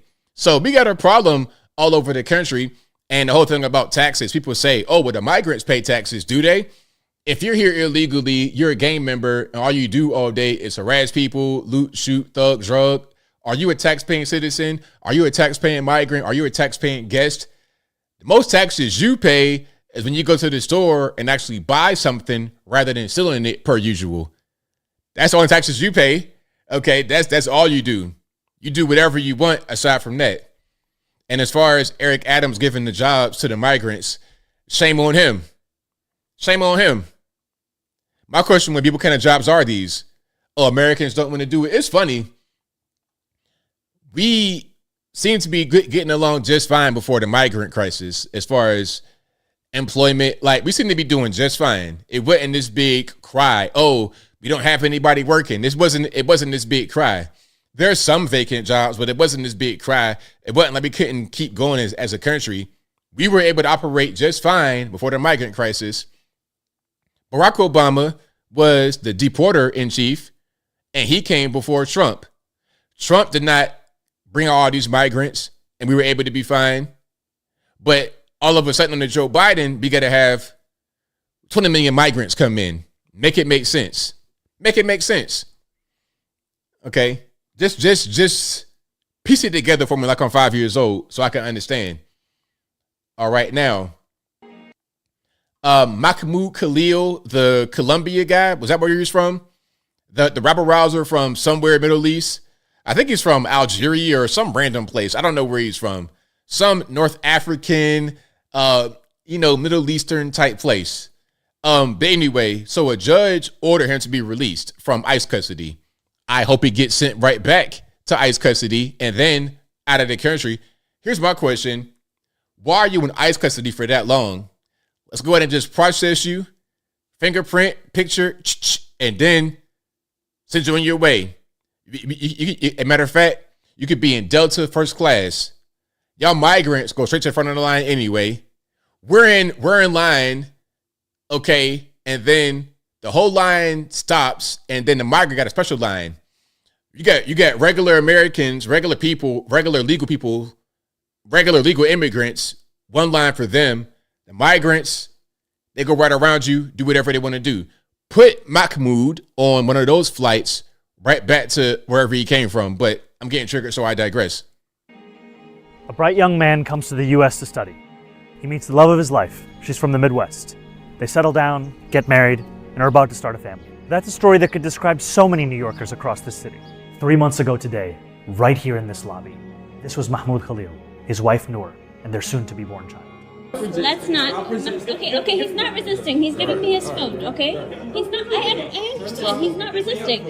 Like, just don't move with this. Don't worry about it. You're going to have to come with us. Don't worry. I'm coming with you. No worries. Mahmoud was born to Palestinian parents in a refugee camp in Syria, and Noor was born in Michigan. On March 8th, Mahmoud was forcibly abducted by ICE agents who had followed him home. His wife asked the most basic questions. Can we get your name?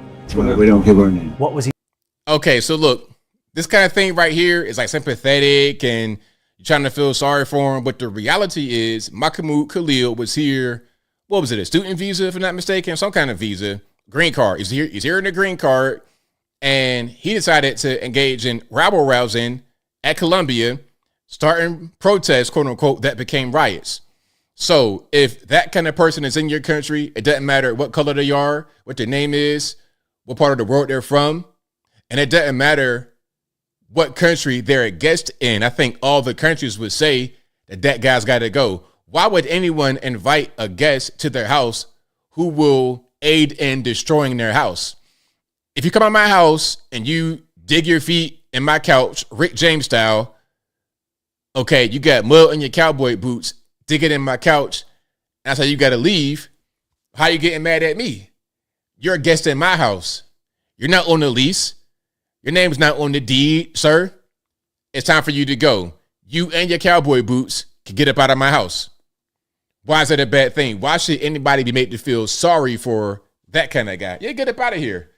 But again, he has been released from ICE custody, or he's been ordered. It was a judge that said you got to be released. There was a judge's order, but I'm not quite sure if he's out yet. But anyway, now here's some stats for you about how many illegal aliens are in California. Now, of course, California is a big place. Probably the biggest state population wise in the U.S.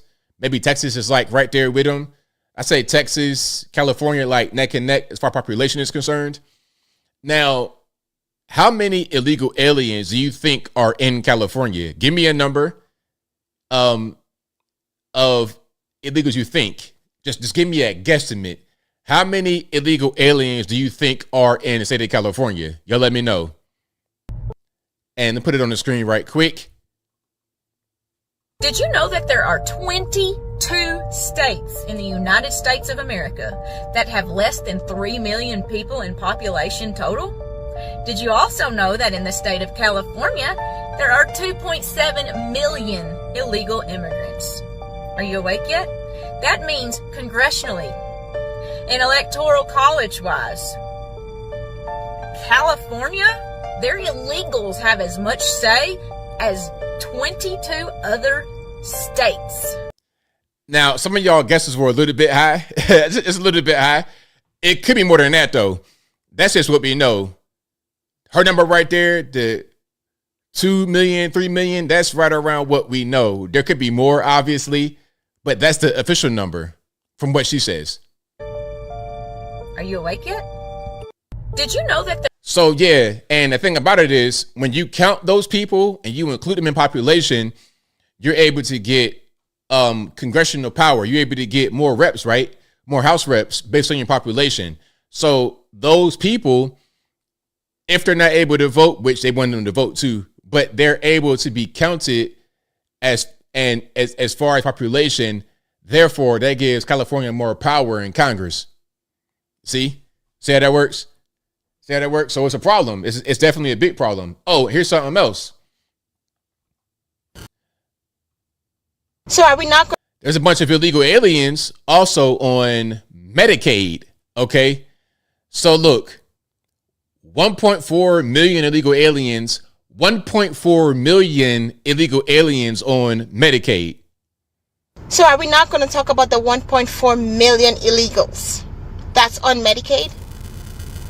1.4 million. Sorry for the. Hold on, I gotta fix the audio right quick. Give me a second to reboot. Not the whole computer, just the audio.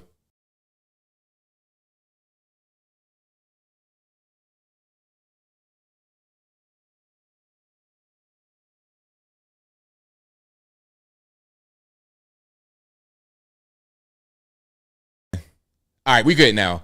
So yeah, I was hearing a little distortion at the beginning, and then I kept hearing it. So let's just start from the top again. 1.4 million illegal aliens. So are we not going to talk about the 1.4 million illegals that's on Medicaid? 1.4 million illegals that's on Medicaid. Just to give you a visual of what that looks like, it's the population of Hawaii. It's the population of New Hampshire. That's how many illegals is on our Medicaid system. When I tell you Medicaid system, that's supposed to be for pregnant women, for children, for people with disability, for elderly, for people who have low income families. These illegals are sharing that with these qualified Americans. So you mean now y'all mad because the president said he's going to kick them off? So what about the Americans? What about the people that's here who paid their due to this country? They don't matter? Yeah, he should kick them off. Y'all want to be mad? Be mad. Y'all going to be, listen to me. You guys need to get used to this because you're going to be mad for another couple of years. You guys are going to be mad because President Trump will be your president. There you go. So look, 1.4 million illegal aliens on Medicaid. How you feel about that? Yeah, get them up out of here. Because look, man, now see what's happening is you're going to have a battle for resources. And that's already been going on. I've been saying that. It's already going on. Battle for resources. Okay. Battle for housing. The illegals, they got to live somewhere. You got to live somewhere too. So who's going to win as far as housing? You got to eat. They got to eat too. They need this. You need that. Now battling for resources in the streets. Medicaid, 1.4 million on Medicaid. See, and that right there is part of the problem, because people say the migrants do this, the migrants do that, that's beneficial, but it's us, the actual real Americans who really pay federal income tax, all kind of stuff. It's us that fund them. But then we're told that we have no say-so when it comes to them being here or not by some people. Oh yeah, just let them be here. If you don't want them to be here, you're wrong. Yeah, Doge was right. That's right. Doge was right, for sure. Shout out to Doge. Elon Musk, if you're listening to me, hopefully everything's all well. Elon's been very quiet lately. And that's probably for the best. You know what I mean? It's probably for the best. I'm not even really mad about that. Okay. Here's something interesting right here. This is a panel clip from CNN talking about somebody married an illegal alien. Hold on. Let's watch this. That is respecting other people's laws. I agree with you. I respect the laws in Mexico when I go to Mexico. But even when somebody doesn't, I respect the laws in England. Even when somebody doesn't respect the laws, I still respect their humanity. To Israel later this year. I know, and that's the problem is there are people that don't respect the laws. See, I know you. I know you very well, and I know for sure. If you knew the people that we're talking about, you would be standing with us. You would be standing with us. Do you know them? Yes, and I go back to. I've had conversations. One of my best friends married an illegal immigrant. We had this conversation at dinner, and I said to her, I am sorry that you decided to break the law. There are a lot of Americans that break laws, and they go to jail, and there's a consequence for your actions. So Nanny's in the park with babies. So Nanny's in the park with babies. We have a grand conversation, and you have one-sided where you say your side's the only side that's right, and my side's right. You said you'd kick me out if I had the conversation. So did you hear Van Jones? Oh, Nanny's in the park with babies. Okay, so we're talking about people that are doing kind of slavey type of things. That, because I'm not saying that's a slave job, but that's the mentality. Fruit pickers and bed makers, that type of that's the mentality they have toward illegal aliens. That you have a friend whose wife is he married an illegal immigrant. They have children. And you said to that person. I had them on my show. Okay, I know. I'm just making sure we understand. I think it's a very interesting anecdote. It's an important conversation. You said to her, you need to be deported? I said the same thing that my dad said to me if I ever got arrested. Don't expect me to bail you out. You're accountable for your actions. So what did you say? And what I said to her was this. I think you're an incredible human being. I love that you have this love with your family, your friends. It doesn't erase your kindness or your love, the fact that you broke the law. Did you call ICE on her? I'm not going to call ICE on somebody. Let me finish. I'm going to tell you exactly why. It's a great question. Because they were working through the process with lawyers while this was happening. But you know what? A lot of people are doing that. This is what we're saying. So they're trying to get them talking about, oh, why you ain't telling her, why you ain't get it out the way. It's like, look, at the end of the day, they got whatever they got going on. They talking to people. They probably already been known to the government. It's not my job to do all the extra stuff. Now, if she gets deported, oh well, it is what it is. It is what it is. If the lawyers, all that kind of stuff fail, if the government is contacting her, because sometimes what happens is this. They'll be in contact with you, the government, and when you go to your hearing, they might say, okay, you good, don't worry about it. You might go to the hearing and then they say, okay, now it's time to go. If they're dealing with lawyers, they probably already been through this process of talking to ICE. So it's probably already been some communication. When you go to your hearing and you get deported, oh well, it is what it is. Guess what though? I'm not going to a hearing. I'm not getting deported because I'm not here illegally. I'm a citizen, and anybody from wherever they are in the world has the opportunity at least to do the same thing that other legal immigrants have done. It may not always work, but you have the opportunity. You have the ability to try to go through the process of becoming an illegal citizen, becoming a legal citizen or green card holder or something like this, student visa, you have that ability. But if you like what you're hearing so far, please give the video a thumbs up. Like the video, share the video, do all that good stuff that'll help me out tremendously. We got Jasmine Crockett. I've not seen her in a while. Okay. She says, look, it doesn't matter what side of the aisle you're on, left, right, whatever. Everybody should be against Trump. What do y'all think? Y'all think she's on point, off point? Let's go ahead and check her out.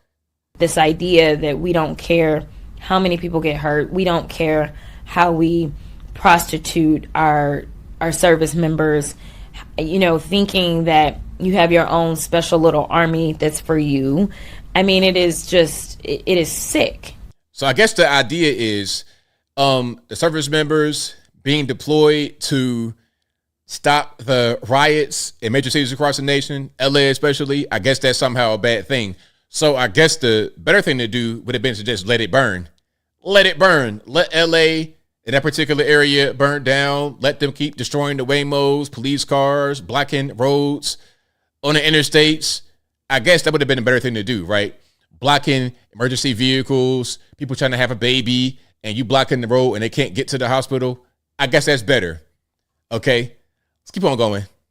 It is really sick, and anybody that supports it is also sick. And so, you know, we've got a mental health crisis in this country because everyone, no matter how you affiliate yourself, should be against Trump, period. This is not partisan for me. Like, I would give anything to have, it's sad to say, George Bush. Give me any regular Republican nowadays and I would be happy. But right now we have someone who does not care, and he is being enabled by the fact that there are, you know, people that follow him and they pump him up, as well as the people that are surrounding him.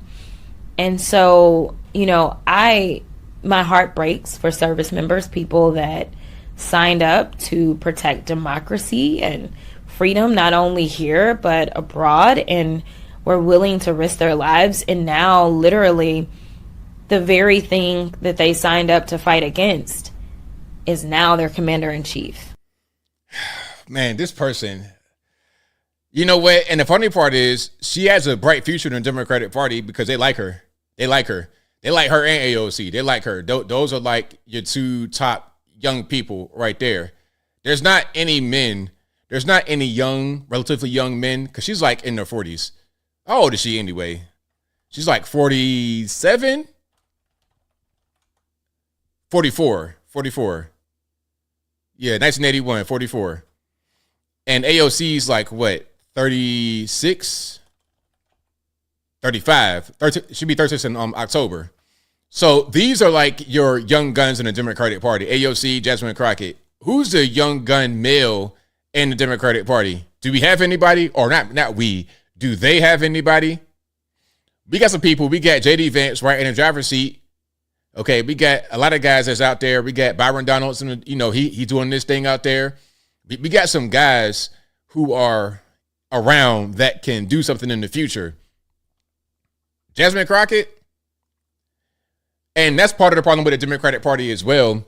They put an emphasis on girl power. They put an emphasis on the LGBTs, but the men who are going to lead the nation seriously are not their focus and not their priority. So now, who are we going to have? Tampon Tim, Fetterman. And the crazy part is that John Fetterman is probably the most sensible guy, and he has a brain injury. He literally has a brain injury. He had a stroke, almost died. That's going to be your most sensible guy. And this dude is dressing like he works on cars under a palm tree for a living. He works on cars under a willow tree for a living. That's how he dresses. Basketball shorts. He might as well have on a wife beater or something like this in the Senate. Listen, if I ever see John Fetterman with taco meat out of a wife beater on the Senate floor, I'm calling the cops. Like, man, look, can y'all please go get this guy? Arrest this man with the taco meat protruding from his tank top. That we can't have that on the Senate floor. But he is probably the most sensible guy they have. Okay, Ben Shapiro. Well, Ben Shapiro might be a good option for them, but too bad he's Jewish and they don't like Jews over there in the Democratic Party right now. That's why he wasn't the vice president with Kamala, because he's Jewish, and they had to go with Tampon Tim, who was a complete disaster. Him, I'm getting the pronouns confused because they're kind of confusing, but Tampon Tim and Kamala together were a disaster because they were both bad. She's bad. She couldn't put two words together. And he's bad because of his kind of shaky past with the military, tampons in the boys' bathrooms, the way he would look. He looked afraid all the time. That's not who I want to have his finger anywhere near the button at all. But yeah, shout out Tampon Tim. Shout out Jasmine. Now, speaking about the future, here go JD Vance talking about Americans pay a lot of money in medical care because we subsidize Europeans. All right, let's check this out right quick. And RIP in advance to the headphone users. And you asked this question about donors, right? So the pharmaceutical industry gives a ton of money to Republicans and Democrats. And I'll tell you, they were not happy when the president did that. And the president's attitude is, look, it's the right thing for the American people. So I think, again, it's an example of when you've got to tune out the financial pressures of politics and just do what's right. Well, people are afraid to get sick, not because dude, let me sorry, am I being loud to you? I'm sorry, Jim. No, you're fine. Okay. Here's something no, I mean, your normal volume, I would say. Okay, sorry, I felt a little it's not towards you. I'm thankful that you're spending time with me. No, you're good, man. So I'll tell you a crazy story. A buddy of mine was visiting recently, a friend from back home, and his wife told me this story that his kid, they thought he was special needs, maybe had sort of a neurological disorder because he was sort of emotional, or not emotionally, educationally behind his peers. Turns out he was just deaf. He needed a cochlear implant. And it took this, my buddy's wife just fighting with the insurance companies for forever to get this kid the medicine that he needed, the treatment that he needed. And now the kid, he's happy, he's healthy. It's a beautiful child, smart child. Like, that's amazing, right? That's what we want medical science to do, is to take a serious problem and make it better. Well, why do we have a medical system in this country where too many people can't get the treatment that they need? And it's a complicated answer to that question. But one of the big problems is, and I don't think most Americans realize this, we subsidize. When you go to the hospital or you go to the doctor and you pay out the rear end for a treatment, you are subsidizing all of the therapies all over the world. Tell us what subsidizing means. Some people won't know. So basically, we pay. Well, we get the idea. It's kind of a long video, but we get the idea. So we're subsidizing them. A lot of R&D, a lot of things that America produces is as a result of us paying into it. So when you're talking about places like Harvard and they getting government subsidies, all kind of stuff, all kind of billions of dollars, and they say, oh, well, look, ABL, it goes toward R&D. Okay, but check it out, though. We end up paying that. We pay all of this stuff that is used by the entire world. And then when Namaka is talking about how we got to pay all this amount of money, well, live over here and actually pay into the system that pays you. You guys got to pay high tax over there, and we pay high tax over here, so you're able to have things for cheaper over there. See how that works? So yeah, I don't hear nothing from nobody overseas talking about, oh, Americans this, Americans that. All right, well, look, everybody got everything to say, but everybody's not us. Everybody's not over here.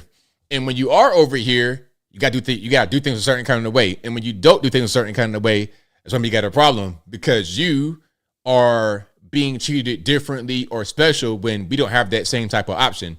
But let's keep on going. Here's something from Trump talking about Tulsi Gabbard not really being on point with Iran. 20 years ago, and let's get some sound. That might help. There we go. You were skeptical of a Republican administration that attacked a Middle East country on the idea of questionable intelligence of weapons of mass destruction.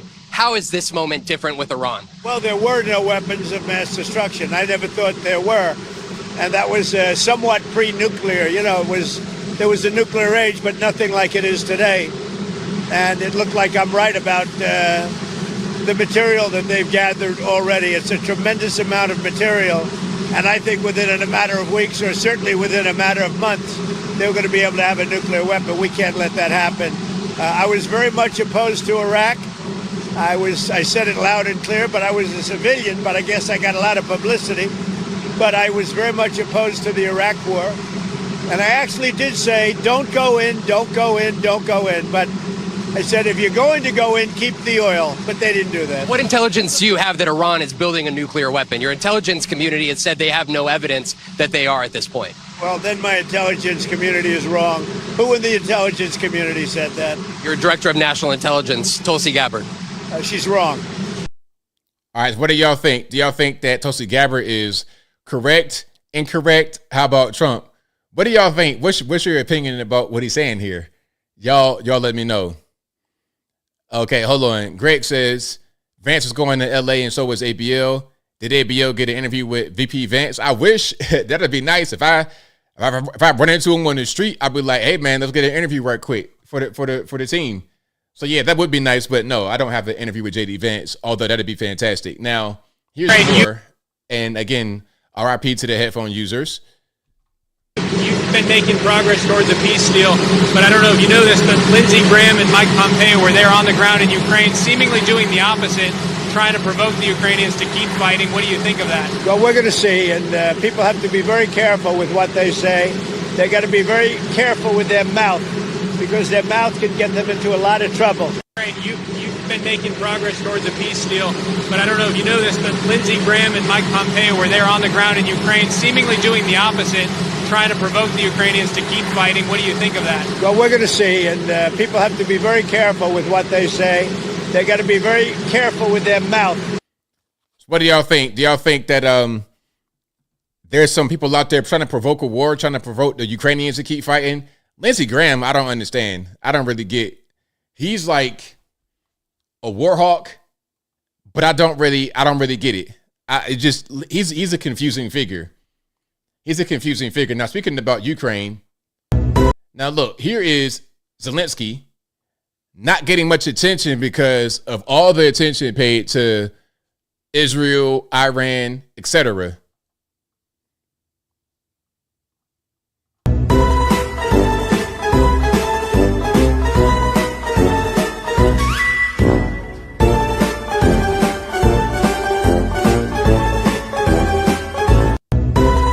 Yeah, don't nobody care. It's like, whatever, man. You know, you yesterday's news. Anybody talking about Ukraine? Like, and that's really a thing. Some are going to say that Ukraine's still a topic. It's still a thing. I can't tell because, you know, he's looking around like, all right, where's everybody? Where's all the reporters? Where's all the questions? Don't nobody care, man. The people of this country, especially, and of the world have tired of what you're talking about, of your war, of your Ukraine and Russia war. Nobody cares. The days that you come into the White House, pair of sweatpants on, asking for $1 trillion with an angry face, like, give me the money today. I don't have time. Give me the money right now. Those days are over with, bro. It's a wrap. Now, here's Vladimir Putin talking about, well, Israel is kind of a Russian-speaking country. Israel is kind of a Russian-speaking country because of all the Russians in Israel, because let's not forget, a lot of these Jews that came to Israel came from Soviet Union. A lot of people from Kiev, Ukraine, a lot of Slavs went to Russia. Pardon me, they went to Israel after being in Soviet Union. Let's watch. Is it going to be in Russian? Probably. Обратите ваше внимание, что в Израиле проживает почти 2 миллиона человек, выходцев из бывшего Советского Союза и Российской Федерации. Это почти русскоговорящая страна. All right, of course it's in Russian, but you get the idea. Auden already said what he said, that there's a bunch of Russians in Israel because of all of them that went from Soviet Union to Israel. That's usually what that's going to be probably the majority of the population are Europeans who went to Israel after 1948. That's the reality. You got a handful of Arabs, but mostly Europeans and Americans from Europe. Like, okay, you got a Jewish grandma in Brooklyn. She went to Israel too. That's kind of how that worked. It was their homeland that they had created, that the British had created, which is a whole different story. I don't want to go down that road. I want to talk about British Mandate Palestine and, You know, at one point, I think the French had that particular piece of land. It was the Arabs at first, then it might have been the French, and then the British had it, and then they gave it to the Jews. Then it became Jews and the Arabs. It's confusing. There's a whole lot going on. Yeah, of course, Putin speaks English. They all speak English, but I think it makes sense as a head of state to always speak in your native tongue. So whenever you go anywhere, you're able to be understood by your people. So yeah, I think that makes sense. And when you behind closed doors, having meetings or whatever, okay, now I speak the English. But publicly, I'm a head of state. I'm going to speak in my state's language. So if I'm Vladimir Putin, I'm going to speak Russian. I'm Xi Jinping, I'm going to speak Chinese. I'm Donald Trump, I'm going to speak the English. Okay, if I'm the president, what's that? Sheinbaum, shout out to her out there in Mexico, I'm going to speak Spanish. All right, but we got some more here. Hold on. The time is running out so quick. Where do I want to go? Hold on. Where do I want to go? I think I want to show. I want to show this. Okay, hold on. I want to show this. Michelle Obama. She's glad she didn't have a son because if she did have a son, he'd be Barack Obama. Let's get some sound and RIP in advance to the headphone users. Let's check it out. It's about what he needs as a grown man in the world. That would be. You should have threw a boy in the mix. I would. I'm so glad I didn't have a boy. Yeah. Because he would have been a Barack Obama. Baby Barack. It would have been amazing. Ooh, no, I would have felt for him. It's about what he needs as a grown. Okay, so you heard that. Michelle Obama is glad she didn't have a boy because if she did, he'd be Barack Obama. Now, check it out. I understand where she could be coming from because there's pressure on him. And naturally, he'll have his father's genetics. So one thing about Barack Obama that I cannot take away from him is that he's engaging, gregarious. He's the kind of guy that can come into a room and take over. I'm not saying I agree with his politics. Don't get it confused, but he does have that quality. They've been trying to duplicate that in the Democratic Party ever since, and they failed. They think it's enough to be biracial, like Cory Booker or something like this. Well, he's not even biracial. Light skin. Okay, let me get a light skinned person that looks like kind of biracial, ambiguous. They think that's enough to duplicate Obama, but it's not. See, they're so stuck on race, they don't understand the magic that Obama had or the time that it was. 2008, different time, different people, different everything. And Obama had it, and he was groomed for a long time to have it. Cory Booker, goofy. Kamala, goofy. Tampon Tim, goofy. All goofy. Barack had bad politics, but he was not goofy. He was smooth, suave, just like Slick Willie, Bill Clinton. They've been trying to duplicate that, and they've not. Now, what she's saying is, if Barack and I had a son, he would be like Barack in the sense of being gregarious and personable and everybody gravitating toward him. However, when you say something like that, it makes it look like you do not like who Obama is, like you hate him. And it kind of goes into a pattern where she didn't show up to the Jimmy Carter's funeral. She did not go to the inauguration. You know, there's all kinds of stuff. Okay, you're going over there. You're not really with your husband. It looks crazy. But what do y'all think? Do you think that it'd be a good thing if, let's say, for example, Donald Trump has a son and he becomes Barron, and Barron becomes the spitting image of Trump? Wouldn't that be a good thing? Yes, it'd be difficult with the pressure. Yes, it'd be a lot on the shoulders, but so what? We got to have strong people that can push society forward. And the best way to do that, in my opinion, is to have good people produce those people. Because where else are they going to come from? We're not doing that too much in our society nowadays. That's why you got Tampon Tim. That's why you got Jasmine Crockett. That's why you got AOC as people that are some kind of way seen as leaders in the party. You're not dealing with a high crop of quality people. You see? That's the whole thing. So what do y'all think? Y'all think that she loves him, hates him? I don't know. I'm not a big Michelle Obama fan, obviously. But yeah, shout out to her. And the person that she was talking to, Her brother was there. Also, Angie Martinez, Hot 97 back in the day. Shout out to her. Okay. Now, I have more here. What did I want to get into? All right. We got some scam stuff going on. So there was a woman who refused to work for 18 years because she wanted to get a Section 8 housing voucher to pay for her house. And when I say pay for, I mean outright. She has a brand new house for free. Well, not for free. You paid for it because she was low income. The whole time she was a nurse and could have bought a home on her own with her income. But why would I do that when the government will take care of me? Why would I do that when I'm incentivized to not do it? You see how that works? Before I get into what I want to say about it, let's just go ahead and watch the clip right quick. And there it is. Let it roll.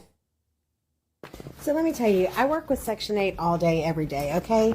And what really chafed me today is this girl who is a nurse who has turned down several jobs because she would no longer get her housing voucher. She's been on housing for 18 years now, could fully support herself 10 years ago. But because housing was going to buy her a new house and put her name on it, she didn't want to work. So she just worked a little so that she could get her brand new house. And so this month, she's getting a brand new house built for her, put in her name, when the whole time, this whole time, she had the capability of affording it herself. Just really chaps me. Just really chaps me sometimes. I love all of my people. I will fight for them. But man, you that use the system, ooh, like, so let me tell you, I work with. So what do y'all think? Y'all believe in it? Have you seen that kind of thing happen before? And again, this is what goes on when you have all these government programs people take advantage of, people abuse. And this is the problem that Doge was trying to figure out. Okay, we got a lot of waste, fraud, and abuse, stuff like this. A whole brand new house on the house. And also, like I said, these kind of programs incentivize people to not work. She's a nurse. She has the skills. She could go out there and get a certain job, but why would I want to work? Why would I want to do that when I can go get this house for free and my name paid for on the taxpayer dime? 18 years. 18 years. It's crazy, but that's government benefits for you. That incentivizes a lack of work. That incentivizes something in your hind parts doing nothing. They say it's to help these poor people, all this, that, and the third, but really, the more government benefits, the more handouts, the more quote unquote help we get from the government, the less productive we are as human beings. And a lack of productivity is unsustainable. And at a certain point, you got to have productivity to be able to support those who are not productive. And if everybody's not productive, then how are we going to pay for anything? How does the whole thing work? Okay, now look, here goes Brandon Johnson, mayor of Chicago, talking about the teen takeovers. Every freaking. All right. I don't know what's going on with him, Chicago. What are y'all going to do about this man? Every freaking day. I'm raising children in this city. I know what it's like to feel unsafe and to be targeted. We have to stop as a city falling to some of the most ridiculous remedial forms of governance. It has not worked. And now we're doing stuff that works, and then they want to come up with another idea that has not worked. What sense does that make? I'm saying ask deeper, more profound questions about why young people are gathering in spaces in the first place. That's why I was up to freaking midnight on Saturday night, out, hanging out with some of the young people at the late night basketball, showing up for these young brothers. They all could be my son. They can all be my nephews. Every freaking. Man, look, you got to stop all this nonsense that's happening. You got these takeovers happening downtown. There's crime going on. You gotta just stop that. You got to stop it. You got to do something about it. And then the late night basketball, I don't know, man. Y'all got to, it's like these old policies that don't work, man. Like basketball, like if you're doing it with black kids, okay, late night basketball, well, great. All we do all day in the community is play basketball. All we do all day is play basketball. We don't do nothing else. We can't read or write. We can play basketball. We could do that. We could do that. So what's more playing basketball going to do? You're not addressing the problem. You got to get these boys into, like I said, I told y'all before, listen, if I could be the king, rule by fiat, do whatever I want to do. If I could be Brandon Johnson, if I could be in his shoes and just do whatever I wanted to do, what I would do is, okay, I would develop a test, like a standardized test you take in the 3rd grade. Now, if you fail this test, we're going to put you in an alternative school. And the school is going to be just for learning technical skills, physical, working with your hands. 3rd grade. If you can't read already, you need to be getting taught differently. And ultimately, I would just incorporate those kind of skills in a regular K through 12 curriculum. In China, they're taught like that. In China, they're able to learn how to work with their hands, how to make things, how to produce things, how to be productive. They learn that in school early as little kids. What we do is learn memorization, how to use ChatGPT to cheat on an exam to pass it, and don't learn anything, which is why kids nowadays, they can't read, they can't do anything even when they graduate, even when they're very smart, because they're not taught things appropriately. They're just trained for taking tests. But do you know how to use a socket wrench at all? Do you know how to use a little handsaw? Anything? Nothing? A hammer? Nothing? We got to bring that back, because a lot of these kids, they are out there just doing whatever they want to do because they don't see a future for themselves. They don't see themselves being anybody other than what they are right now on the street. Give them something to strive toward. Give them a goal to achieve early. And also, if they don't want to do anything, if they want to be in straight taking over, if they want to act a fool, lay the hammer down. Maximum penalties. Maximum penalties. You get caught with a pistol, off the rip, file your mandatory minimum. If it's illegal, something like that, or you use it while committing the crime, off rip, mandatory minimum, 5 years. No questions asked. And when you go to prison, you're going to be in there as a slave. You're going to be in there working. Ain't going to be no walk in the park. I'm going to bring I'm going to get Nayib Bukele, the El Salvador president, like, yo, Mr. President of El Salvador, can I get a few tips about how your prison is run? Because I got a few knuckleheads in Chicago. They cannot get it together. They cannot get right. They out here tearing stuff up, downtown takeovers. How do you get your prisoners right? I would take his advice and put them in there. Big rocks, little rocks, all of that. That'll get them right. Oh, that's racist. Man, look, whatever. I bet you it'll work. It sure will. It sure will. But yeah, shout out to the mayor of Chicago, man. You got to get it together. You got to get it together. Now, all right, check it out. So look, have you guys ever bought a whole cow or a half cow? This couple right here, spent X amount on some beef to last them a whole year. How much do you think it will cost if you bought a year's worth of beef at once? Let me know what you think, and I'm going to just go ahead and show you what's going on. Let me start from the top. We spent $1,500 on half of a beef for a family of 6, and this will last us over a year. No, it sounds like a lot of money, which it is up front, but when you do the math, you take $1,500 and you divide that by 52 weeks.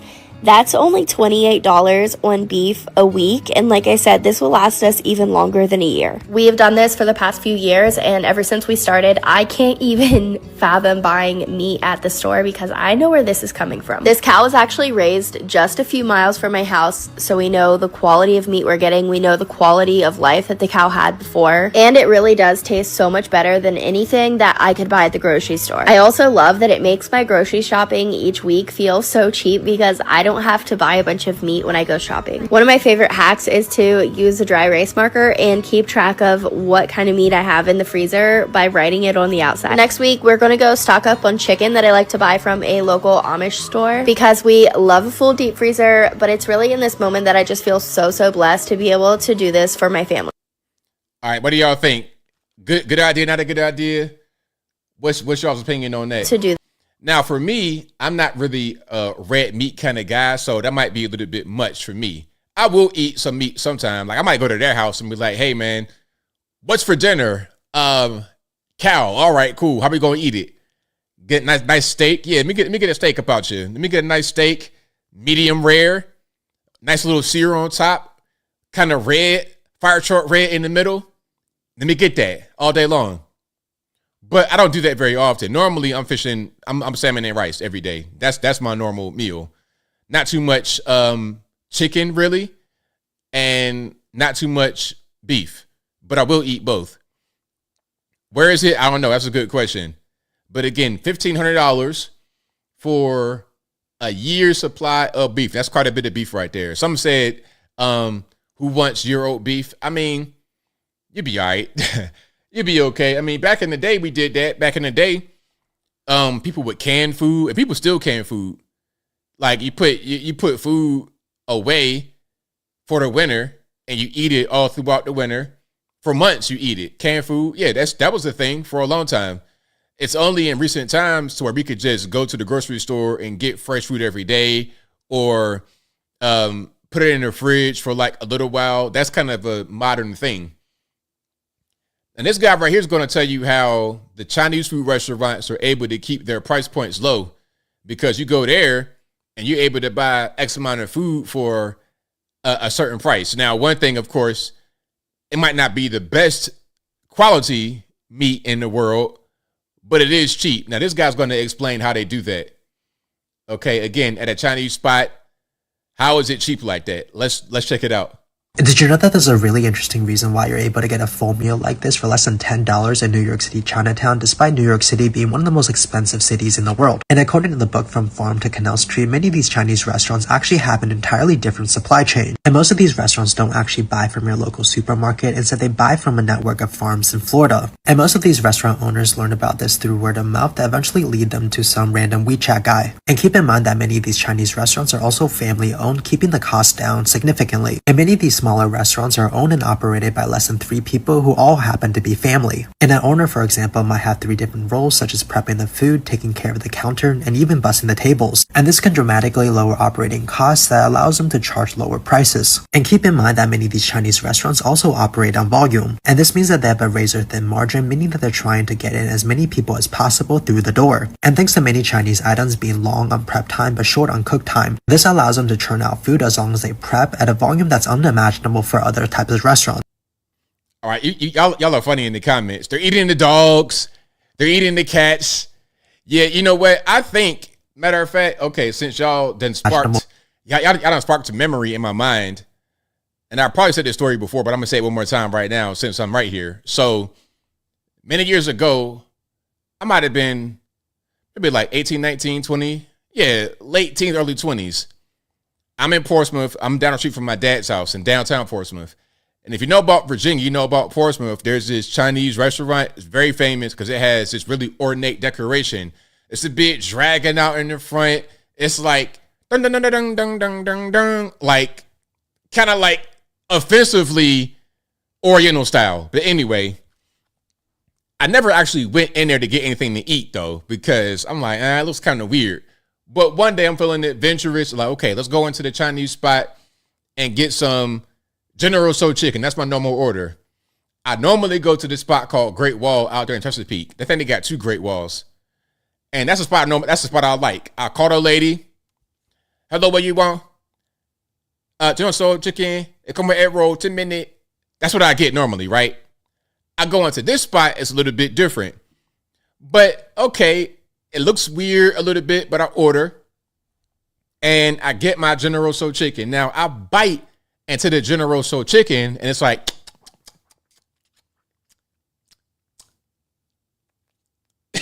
some of these little threads. It's like I got like little threads of hair, or it's not hair, it's like meat, but it's like the meat is not really right. It's a different kind of meat. Okay, this ain't chicken. I don't know what it is, but it ain't chicken. So I feel like that day I had cat or dog or some kind of other rodent. I don't know what this was, but it was not chicken, it was not beef, and it most certainly wasn't fish. It was supposed to be General Tso chicken, but I feel like I got General Tso cat, dog, and some more stuff. You understand what I'm saying? It might have been a cornucopia of different kind of meats and not just one. Moral of the story is stick to what you know. Stick to the regular lady that be in the front, or it be the little boy in the front that's like 10 years old working the register. Okay. Doing homework at the same time with glasses on. Y'all know what I'm talking about. Y'all know I'm talking about them Chinese food spots. Stick to that, because you go into these weird little spots. Hey, man, they got cat, rat, bat, dog, all of that. Wuhan, wet market. I'm not trying to get COVID-19. But anyway, shout out to him for dropping some knowledge about how the prices are cheaper at a Chinese food restaurant. But yeah, that day, I'll never forget that. And it smelled weird. I bit into it. I'm like, I threw the whole thing away.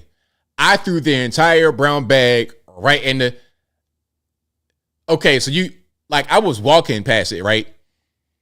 At the time, I'm going to the art center right there in downtown Portsmouth, and I'm going to my dad's house right at the corner, like Water Street, right there by where the ferry pick up. It's a condo right there next to the penitentiary or the jail. I'm walking right there, and then the Chinese food spot is on my right. So it's meant to be walked out there. I come out of the Chinese spot with my bag. I eat a little bit right there, and right outside the spot is a trash can. I throw it right in the trash can. I'm done. Don't even worry about it. All these strings and this meat, it ain't really right. Did I go back to that place? Absolutely not. One time and one time only. Never again. Happened to you too, right, Raquel? See, I know it wasn't just me. Now look, what do y'all think the meat I had was? I know it wasn't chicken. If it was, then I don't know what kind of chicken that was. What did I have? Was it cat, rat, bat, dog? Y'all let me know in the comments. And if you like what you're hearing so far, please give the video a thumbs up. Like the video, share the video, do all that good stuff. That'll help me out tremendously. Now, this guy has a restaurant, or his family does, and rather than going to college, he'll take over the restaurant. All right, let's watch some of this. I wish it was. I like duck. Duck is good. I've had duck, venison, all of that. I like that, but this was not that. Yeah, I've had duck. I really enjoy duck. Took over my family's restaurant. About a year ago, I took over BNC Teriyaki. My parents have been running this place since 1990. BNC Teriyaki has since become a local gem in Monrovia. In 2022, my mom had some health issues that led to my parents nearly deciding to sell the restaurant. The restaurant has always been a special place to me and my family. Selling it did not sit right with us. My parents always wanted me to go to school and get a good job, but instead, I decided to drop everything and take over the family business. Through this channel, I plan to share and document my journey taking over my family's business. Follow if you also have Asian American parents who own a restaurant or donut shop, so we can trauma bond together. Took over my. All right, there. Shout out to the Asian homie taking over his family restaurant out there. You know, it might look kind of small, but you can make some money in there, make a good living in there. You can make a pretty good living. Absolutely. These Chinese restaurants in the hood, especially, they make a nice little bit of money. You know, you don't have to be in the super fancy area with a nice, fancy, glossy spot to make a living. So yeah, shout out to him. Right on. Okay, Baltar says, you had dog, from what I heard. Seagull, y'all said I had pangolin, seagull, dog. Duck was good. Somebody said cat. Somebody says cat is stringy and greasy. All right, Mr. Cat Eater was okay. I'm just playing. But nah, if you never had duck, you should get it. That's really good. Go to like a Thai food spot, get some pad Thai with duck in it. Oh, that is going to be delicious. Matter of fact, I need to get some of that immediately. I'm gonna try to get some tomorrow if I can in the airport somewhere. Let me get some duck with some pad Thai. That'll hit the spot. Anyway, let's get to some calls. The number to call. 706-406-3287. Again, 706-406-3287. Let's get to a few calls, and then let's keep rocking and rolling. I had a few more to get to, but I don't got no more time.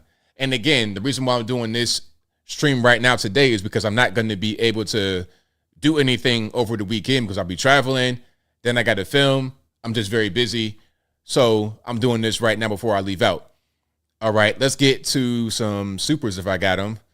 Thank you to Papa Naya Shelley who says, Friday, shoot, I'll take it. American flag, flex, thank you for that. Thank you to Kaius Posthumous who says, Trump listening to Loomer over Tulsi and Hexeth. That's rough. That's rough. Laura Loomer, a nut job. Thank you to Trumpinator who says, why, ABL? Why? Thank you to JV who says, is that a reference to my man that hit the man in the airport? Thank you to JV who says, I love a fellow patriot, or I heart a fellow patriot. God bless always. Thank you for that. Thank you to Evergreen 101 who says, when you come into DC press room, hey, whenever they hit me up and say it's time, I'm in there like swimwear. Thank you to Michael Critchlow who said, happy first day of summer. Oh, is it? Not quite. Hold on. First day of summer. Oh, today. Okay. Shout out to you.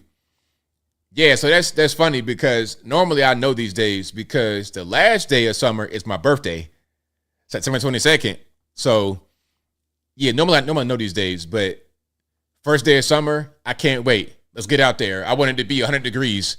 Hey, give me that hot tropical weather, that Miami, Florida. Give me that. That's what I like. Give me like at least 85 degrees and up. I'm good money.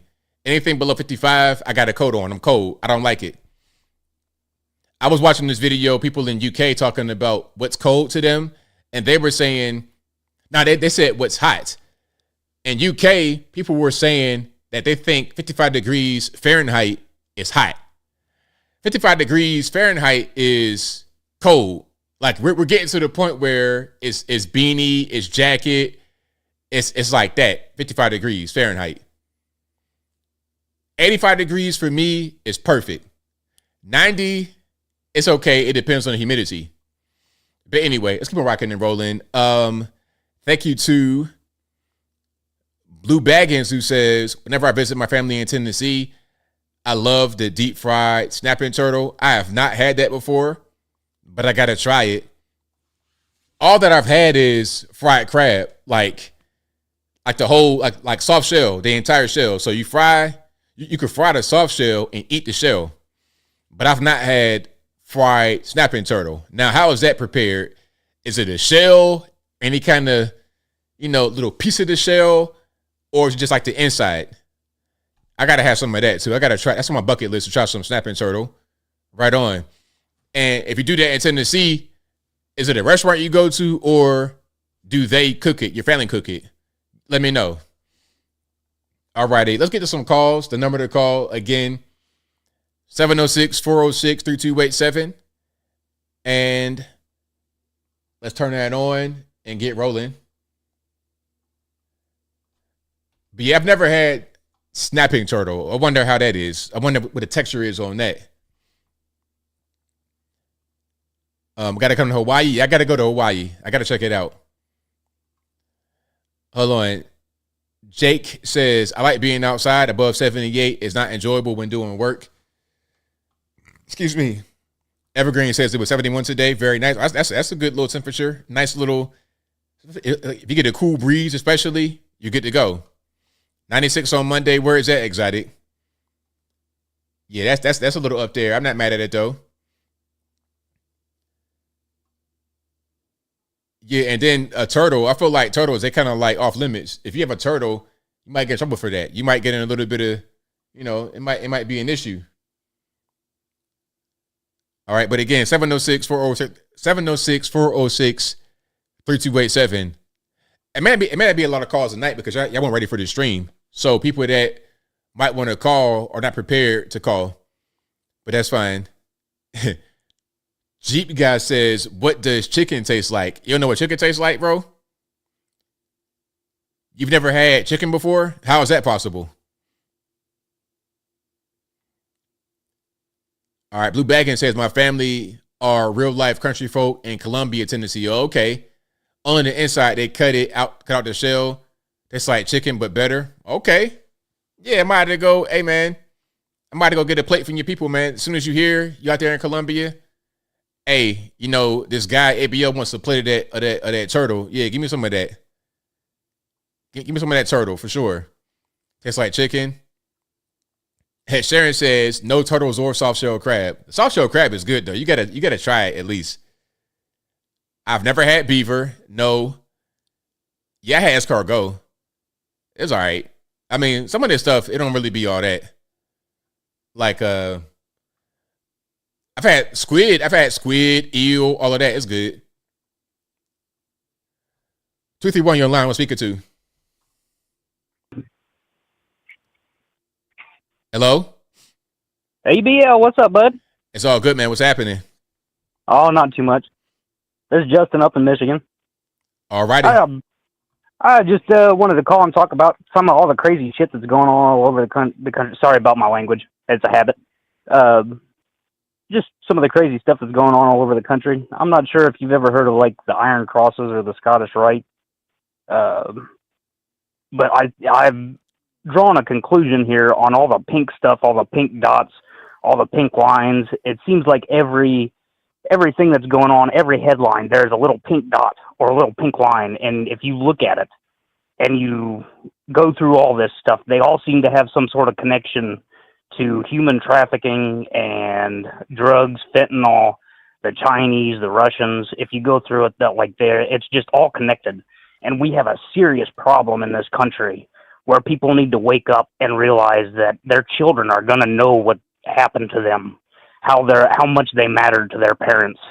And we have to figure out as a country how we're going to make sure that we have something that they can live their dreams, that they can have their yokes and raise their children without this fear that's coming over this country, this coercion.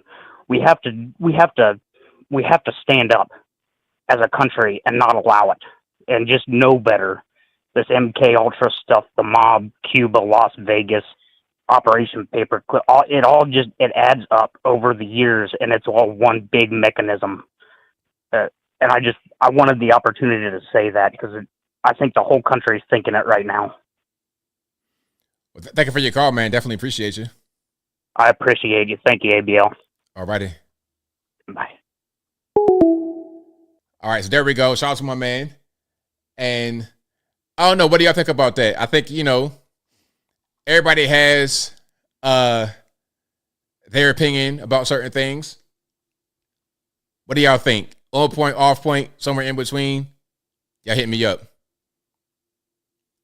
I don't know, man. I think, I don't know. I'm not really sure about that specifically. All right, let's keep going. Let's go 214. Hey, man, this is Tariq, man. All right, man, what's going on? Yeah, not much, man. I think that the one thing I just do want to comment on was the most important thing that just happened, and that was that Israel strike on Iran, man, because that, I don't know if you noticed, but that caused a big debate within the right. A lot of friendships broken up, splitters, but what frustrated me about that attack the most was Trump is currently in the middle of trying to deport a lot of illegal immigrants. We have, domestically, we have people in this country who don't want to assimilate, who is burning American flags while holding up foreign flags. We are fighting Democrat courts, and we got to battle these people just to get rid of illegal immigrants. And then on top of that, we're dealing with trade deals. And then what's worse of all, I think the most disrespectful thing was Trump announced, I don't know if it was either a day or two, that he was like, we're still negotiating with Iran. So the fact that Israel would sit there and strike Iran and then go in front of the world and say they are a threat to us, and then after us, they're going to come for you Americans, and then we are doing you guys a favor, that angered me, because it's like, okay, you guys, it's like when Zelensky came to the White House and he was like, after Russia gets Ukraine, they're going to attack you guys next. And I'm sick of these foreign countries telling Americans how we should feel. And someone's going to attack us next. We need to keep supporting you. And the fact that Israel just strikes Iran and then expects Americans to come in and clean up the job, that frustrates me, because a foreign country should never get to tell us when we get to enter a war, blow up our negotiations, and now we're over here waiting, not knowing if Trump is going to enter a war, which we didn't start. You know, this is not a war started by us. This was started by Israel. If Israel got the gall to sit there and fight other countries and start wars, why in the world do we as Americans have to be sucked into it? And what's angering me about Fox News is Fox News is being so disingenuous, man. I mean, I've never seen them. So the way they're trying to convince the MAGA movement by this not being a forever war is they're saying dumb things like, well, all America has to do is fly over to the Fordo Iranian nuclear facility and drop some bunker-busting bombs and then pull out. That's it.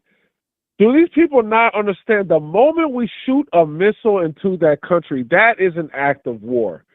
The moment Iran sees that, they're going to retaliate on one of our bases in the Middle East, and now we are locked in the war, which makes no sense.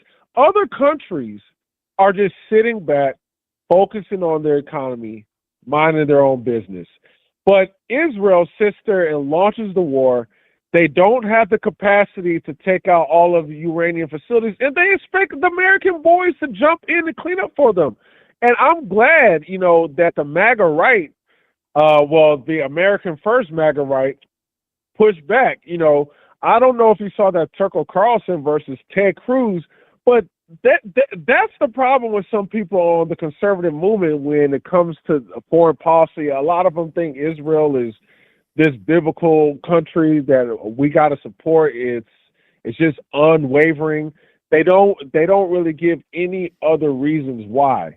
So, you know, I am glad that our voices was loud. I think because of the anti-war American First MAGA right was so loud that I do believe that this did reach Trump. This is why Trump is not engaging. But I'm telling you, man, we do not know the consequences of Trump entering this war. Iran has 96 million people. It's a very big country. It's not like one of these countries where we're just going to go in and you know how America is, man. When we start wars, man, it takes us 10, 20 years to get out of that war. This will literally be Trump's war. And the frustrating thing is that it's not even started by us. It's started by a foreign country and we're pulled in. So I think what Trump should do, and I conclude, man, you don't ever want to be the world's superpower and allow some smaller country to dictate when your people fight and then tell you that you need to be worrying that you're doing us a favor. You let the American people determine that. If we feel like we want to go to war with Iran, we will strike Iran. But what we don't need you to do is strike Iran and then use your proxies in America calling people who are against the war Islamists, Mohammedans, or funded by Qatar like Laura Loomer. She is crashing out on X. We don't need that. And this is not going to make Israel popular. You know, this was a very dumb move. You know, I think if Israel would have just attacked and then just left it there, would have been cool. But the fact that they attack and then like, okay, America, when are you jumping in? I say hell no. And we need to keep being loud about that. And that's all I got to say, man. Thank you for the call, man. Definitely appreciate you. All right, take care. Hey, man, you said it right there. You said it. I couldn't really put it no better. He's right on point. Right on point. And that's one of the main things is how are we going to have another country tell us, okay, you guys fight now. We didn't hit them. Now you got to hit them back. We hit them. You hit them back. You hit them. You got to hit them back. That's your responsibility. If you could not fight this war on your own, then you shouldn't have started it. It's just that simple. People can say, oh, well, we had to because they were going to do X, Y, and Z. Well, look, I mean, but again, if you want us to get into it, you can't strike and then tell us to do it. 804, you're on the line. Who am I speaking to? Hey, ABL. It's Byron Harana. How you been? I'm doing well. About yourself? I'm doing really well. Hey, I have to agree. Somebody said visit Hawaii. Please visit my home state. I would love for you to visit Hawaii. ABL, man, I'm telling you, President Trump has done more in 6 months than any other president has done, including Reagan, and I love Reagan. In 4 years, what do you think? Well, I don't know about Reagan, but I think he's done quite a bit, more than most presidents. ABL, I just want to tell you, thank you for your program. Thank you for your insights. And again, 99% of the time, I agree with you. ABL, I am conflicted. How do you feel? And I really believe President Trump is measuring the involvement of the United States of America against Israel. Do you think the 2 weeks deadline is enough? I don't really know if that's enough because either we're going to do it or not. I'm not sure what the 2 weeks is going to do, and I'm not sure what more time would do because what is it really to deliberate? Either we're going to get involved with the war or we're not, and there's really just nothing else to say. Yeah, I agree with you. You know, ABO is really tough. I've called you before. I think you know my history. I worked in Kuwait for a long time. The Kuwaitis have been liberated because Saddam Hussein is gone. It's one of the things a lot of us don't realize. I know we disagree with the weapons of mass destruction in Iraq, but the Kuwaitis are liberated. I'm with you, ABL. I really don't want the United States involvement, but we cannot have a nuclear-armed Iran. Anyway, ABL, you have a good night. Blessings to the Iranian people, because before the current Islamic regime, Iran was a beautiful country. What do you say? Well, yeah, I believe that it was. But see, the issue with Iran is the Islamic faith, the Islamic people, they're going to be out there. So it's kind of hard to make that be more of a Western place with the Islamic influence. It's just one of those things. And that's kind of a long history of that particular part of the world. You know what, ABL? I'm going to let you go. Thank you. And I tell you what, you are so versed and educated more than people realize. And I appreciate your program. And you have a good night, ABL. Have a nice weekend. Good night. Thank you for the call. Appreciate it. All right. Shout out to the caller. Yeah, man, it's rough to have a Western type of society over there in the Middle East, basically. Yeah, long history. Go all the way back to Persia. It's different. It's just different. Yeah, before 1979, it was like the West, but before it was like the West, it was not like the West. Persia, like it's different. So they had gone through a change, and now there could be another change. Hopefully they change for the better. 346 on the line. Who am I speaking to? Hey, ABL, it's Bald Tire. Bald Tire, what's going on, man? Hey, I was going to talk a little bit about the Iranian-Israel situation, but everybody has a good idea of what's going on. So all I wanted to do is call in and say, hey, what's going on? Hope you're having a good day. Be careful when you go to Cali and where you step. You don't know where you're going to step in. For sure. And then to Cherry, you should probably call in one time. And Beans, I've been kind of trolling them a little bit about calling in, and they're not going to, so I don't know what the deal is. Oh, it's all good. But other than that, be careful. California's wild. You already know it is. Be safe. Take care of yourself. If you go to San Diego, I hope you enjoy it. If you go to LA, I'll pray for you. Thank you for the call, man. Definitely appreciate you. All right. Good night, man. All right. Shout out to the caller. Let's go to 740. You're on the line. Who am I speaking to? Well, it's the Midnight Rider, or Bo Duke. I'm disappointed. 51 and a 35 ABL through Georgia. What were you driving? An orange Challenger with a Confederate flag on top? Nah, I was. You use your. Go ahead. Go ahead. Nah, I was like in the road that goes from 55 to 35 in a short period of time. Yeah, and then you use your big YouTube fame to get out of a ticket, I'm sure. That's it right there. Celebrity, let me off.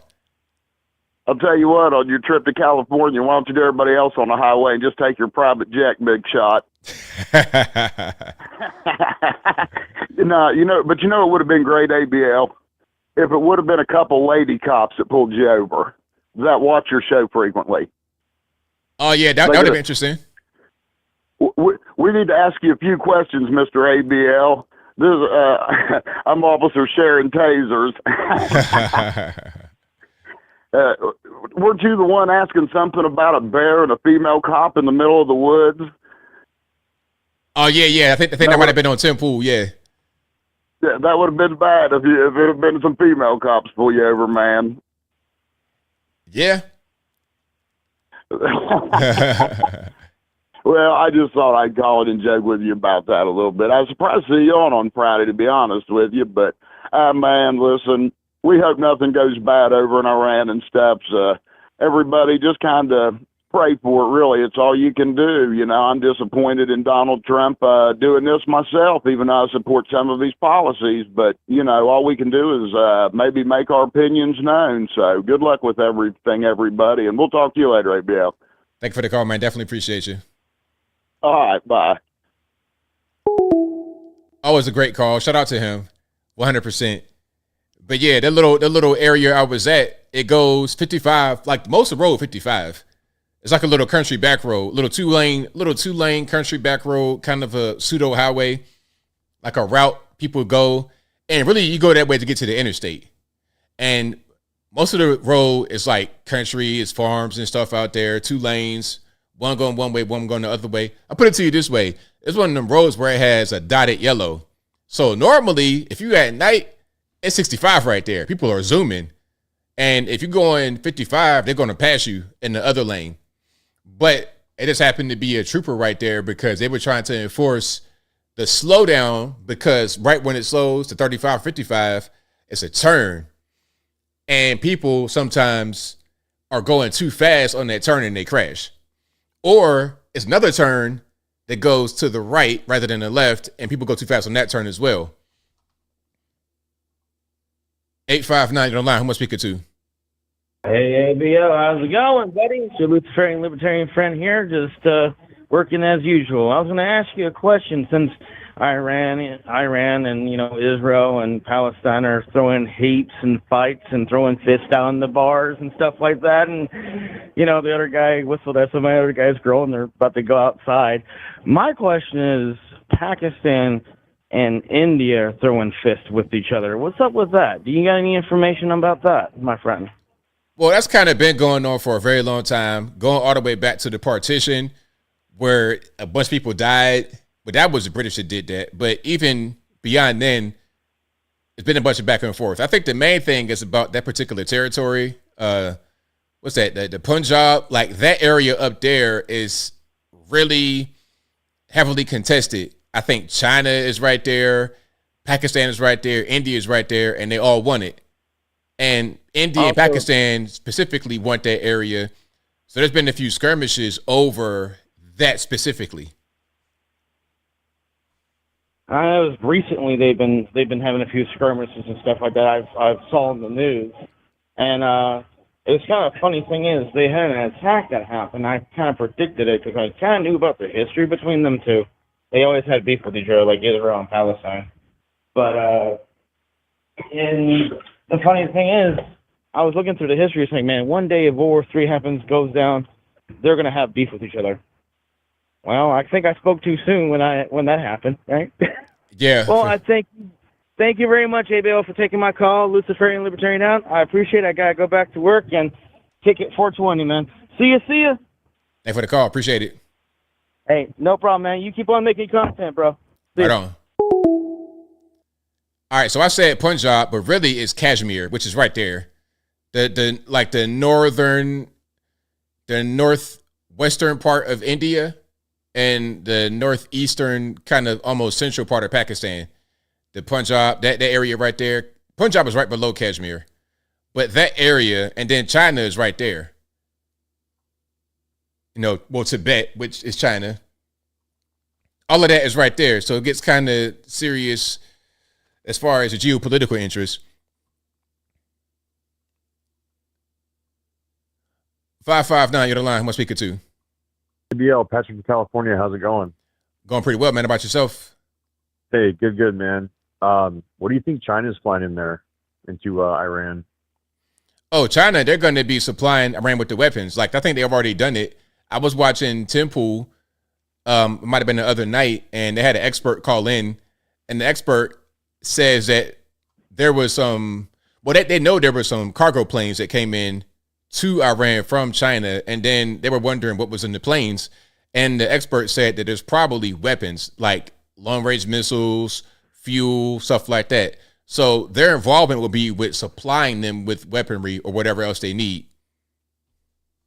So do you think that even though the Israelis took out a lot of their anti-air in the first stages, they probably just reinforced themselves, and it would put us at an even greater risk for casualties and things to go way wrong if we did go in there with our military? Of course, because they took out a lot of their weaponry and stuff, but it didn't get everything. Like, one of the main things that Iran has is the mountainous terrain. There's a lot of weaponry and facilities deep underground, and Israel does not have the ability to bunker bust that deep. The only ones that can do it are America, and that's why they want us to get involved, because we have the bomb that can get down to the bunker and bust it. But since Israel cannot do that, all they're going to do is just keep shooting until Israel is depleted as far as their defenses. And if we decide to go in there and bunker bust, they still got China, Pakistan, other nations to be able to lean on to resupply.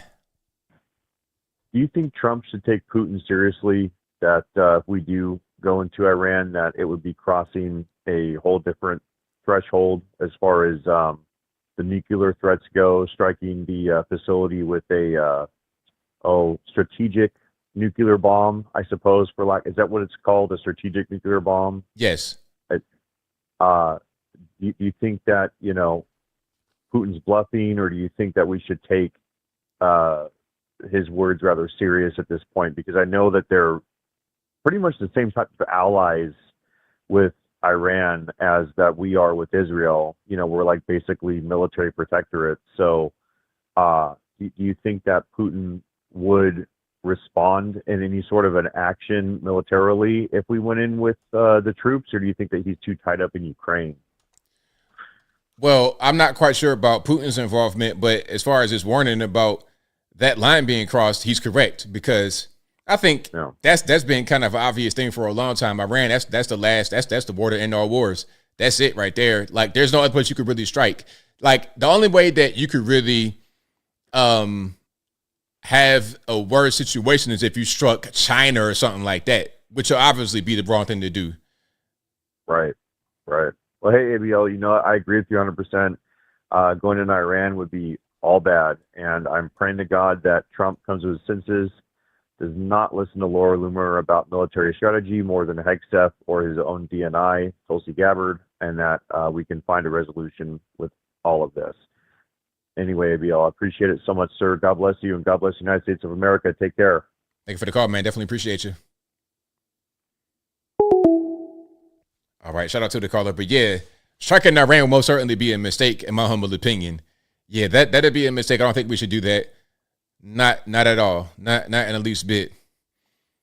But again, shout out to you guys. I definitely appreciate y'all for rocking and rolling with me. If you like what you're hearing so far, if you enjoy the content in general, please give the video a thumbs up. Like the video, share the video, do all that good stuff. That'll help me out tremendously. I got a little bit of time left if y'all want to call in.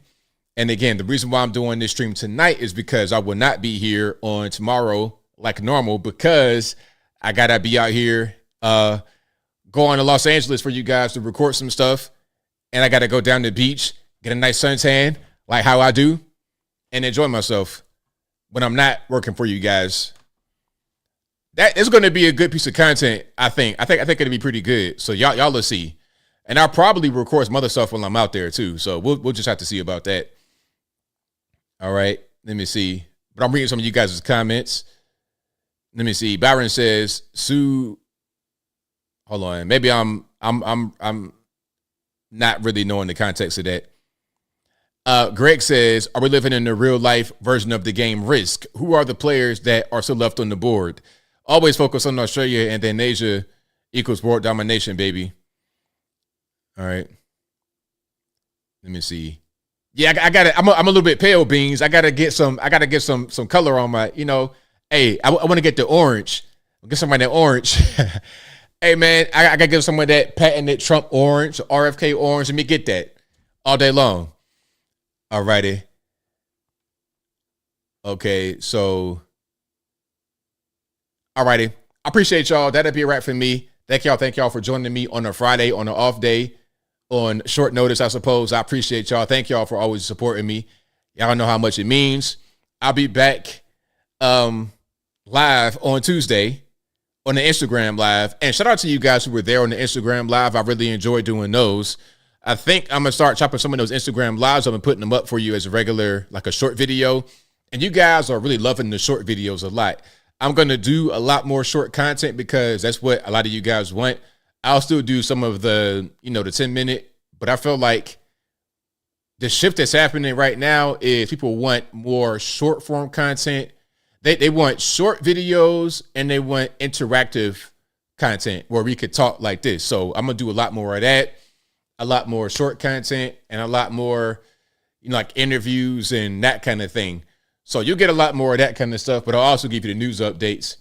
I'll still do those, but I'll focus more on short form and different platforms. TikTok, I'm not a big fan of TikTok, but I got to be there because it's where the people are. All these Americans getting fed slop on there. They're getting fed slop. I'm going to try to feed them a nice, good meal, okay? Rather than getting that McDonald's in their face every day, here go a nice bowl of salmon and rice. Eat that. But yeah, I'll be back live on Tuesday on Instagram, Wednesday on the regular channel right here on YouTube, Saturday, YouTube as well, and all throughout the week putting out pre-recorded content.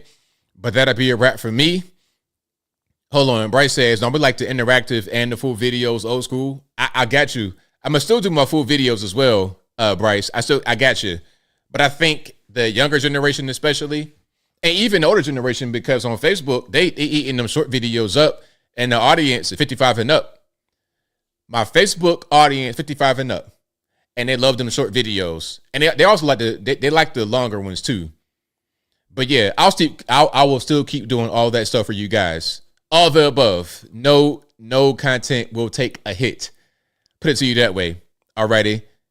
But shout out to you guys for being here. You guys are the best audience anywhere on these interwebs. If you enjoyed what you heard tonight, please give the video a thumbs up. Like the video, share the video, do all that good stuff. Help me out tremendously. Shout out to you guys for watching, retweeting, super chatting, whatever you do. I could not do the show without you. Thank you to the mods for keeping the trolls in check. I appreciate y'all for that as well. Also, you're listening to a podcast, and it'll be available on your favorite audio streaming podcast, whether they be Apple iTunes, Google Play, Spotify, etc. Link for that will be in the description, or go to your audio streaming platform and search ABL Live. I should pop right on up. I'm also on Rumble. If you guys want to check me out over there, the YouTube content, your regular 10-minute, 15-minute videos will be on Rumble, as well as YouTube, if you want an alternative place to check them out. And what else I got going on? Again, follow me everywhere. Facebook, Instagram, Twitter, never going to call it X, TikTok, everywhere. Follow me. And that'll be a wrap. Now, before I wrap it on up, put the bow on top, I got more super chats to read right quick. Let me get that refresh so to come back. And let me see. I think I already read this one. Blue Baggins, my family are real life country folk in Columbia, Tennessee. Talking about the turtle that they had. Thank you to the Whitesman for gifting 5 ABL memberships. Thank you to Frederick Craig, who says, get in and out while you're there. I got in and out. I think I tried to get in and out. Maybe I didn't. I think I saw it, but I didn't go there. Yeah, I'll probably get some in and out on my way out to see how it tastes. Get some fries and whatnot. Now, hopefully, I don't get shot. Hey, hopefully I don't get shot when I'm trying to get in and out, because I seen some videos where it's like, well, that might have been Oakland. I ain't going there. I'm going to Los Angeles. So Isaiah said I follow ABL on MySpace. Yeah, follow me on MySpace too. If I'm on MySpace, follow me all of those places. But yeah, that'll be a wrap. I will see you guys back on Monday or whenever I put out a short video. But I'm back live on Instagram on Tuesday, live on YouTube on Wednesday. And until next time, y'all be safe. I'm out, and peace.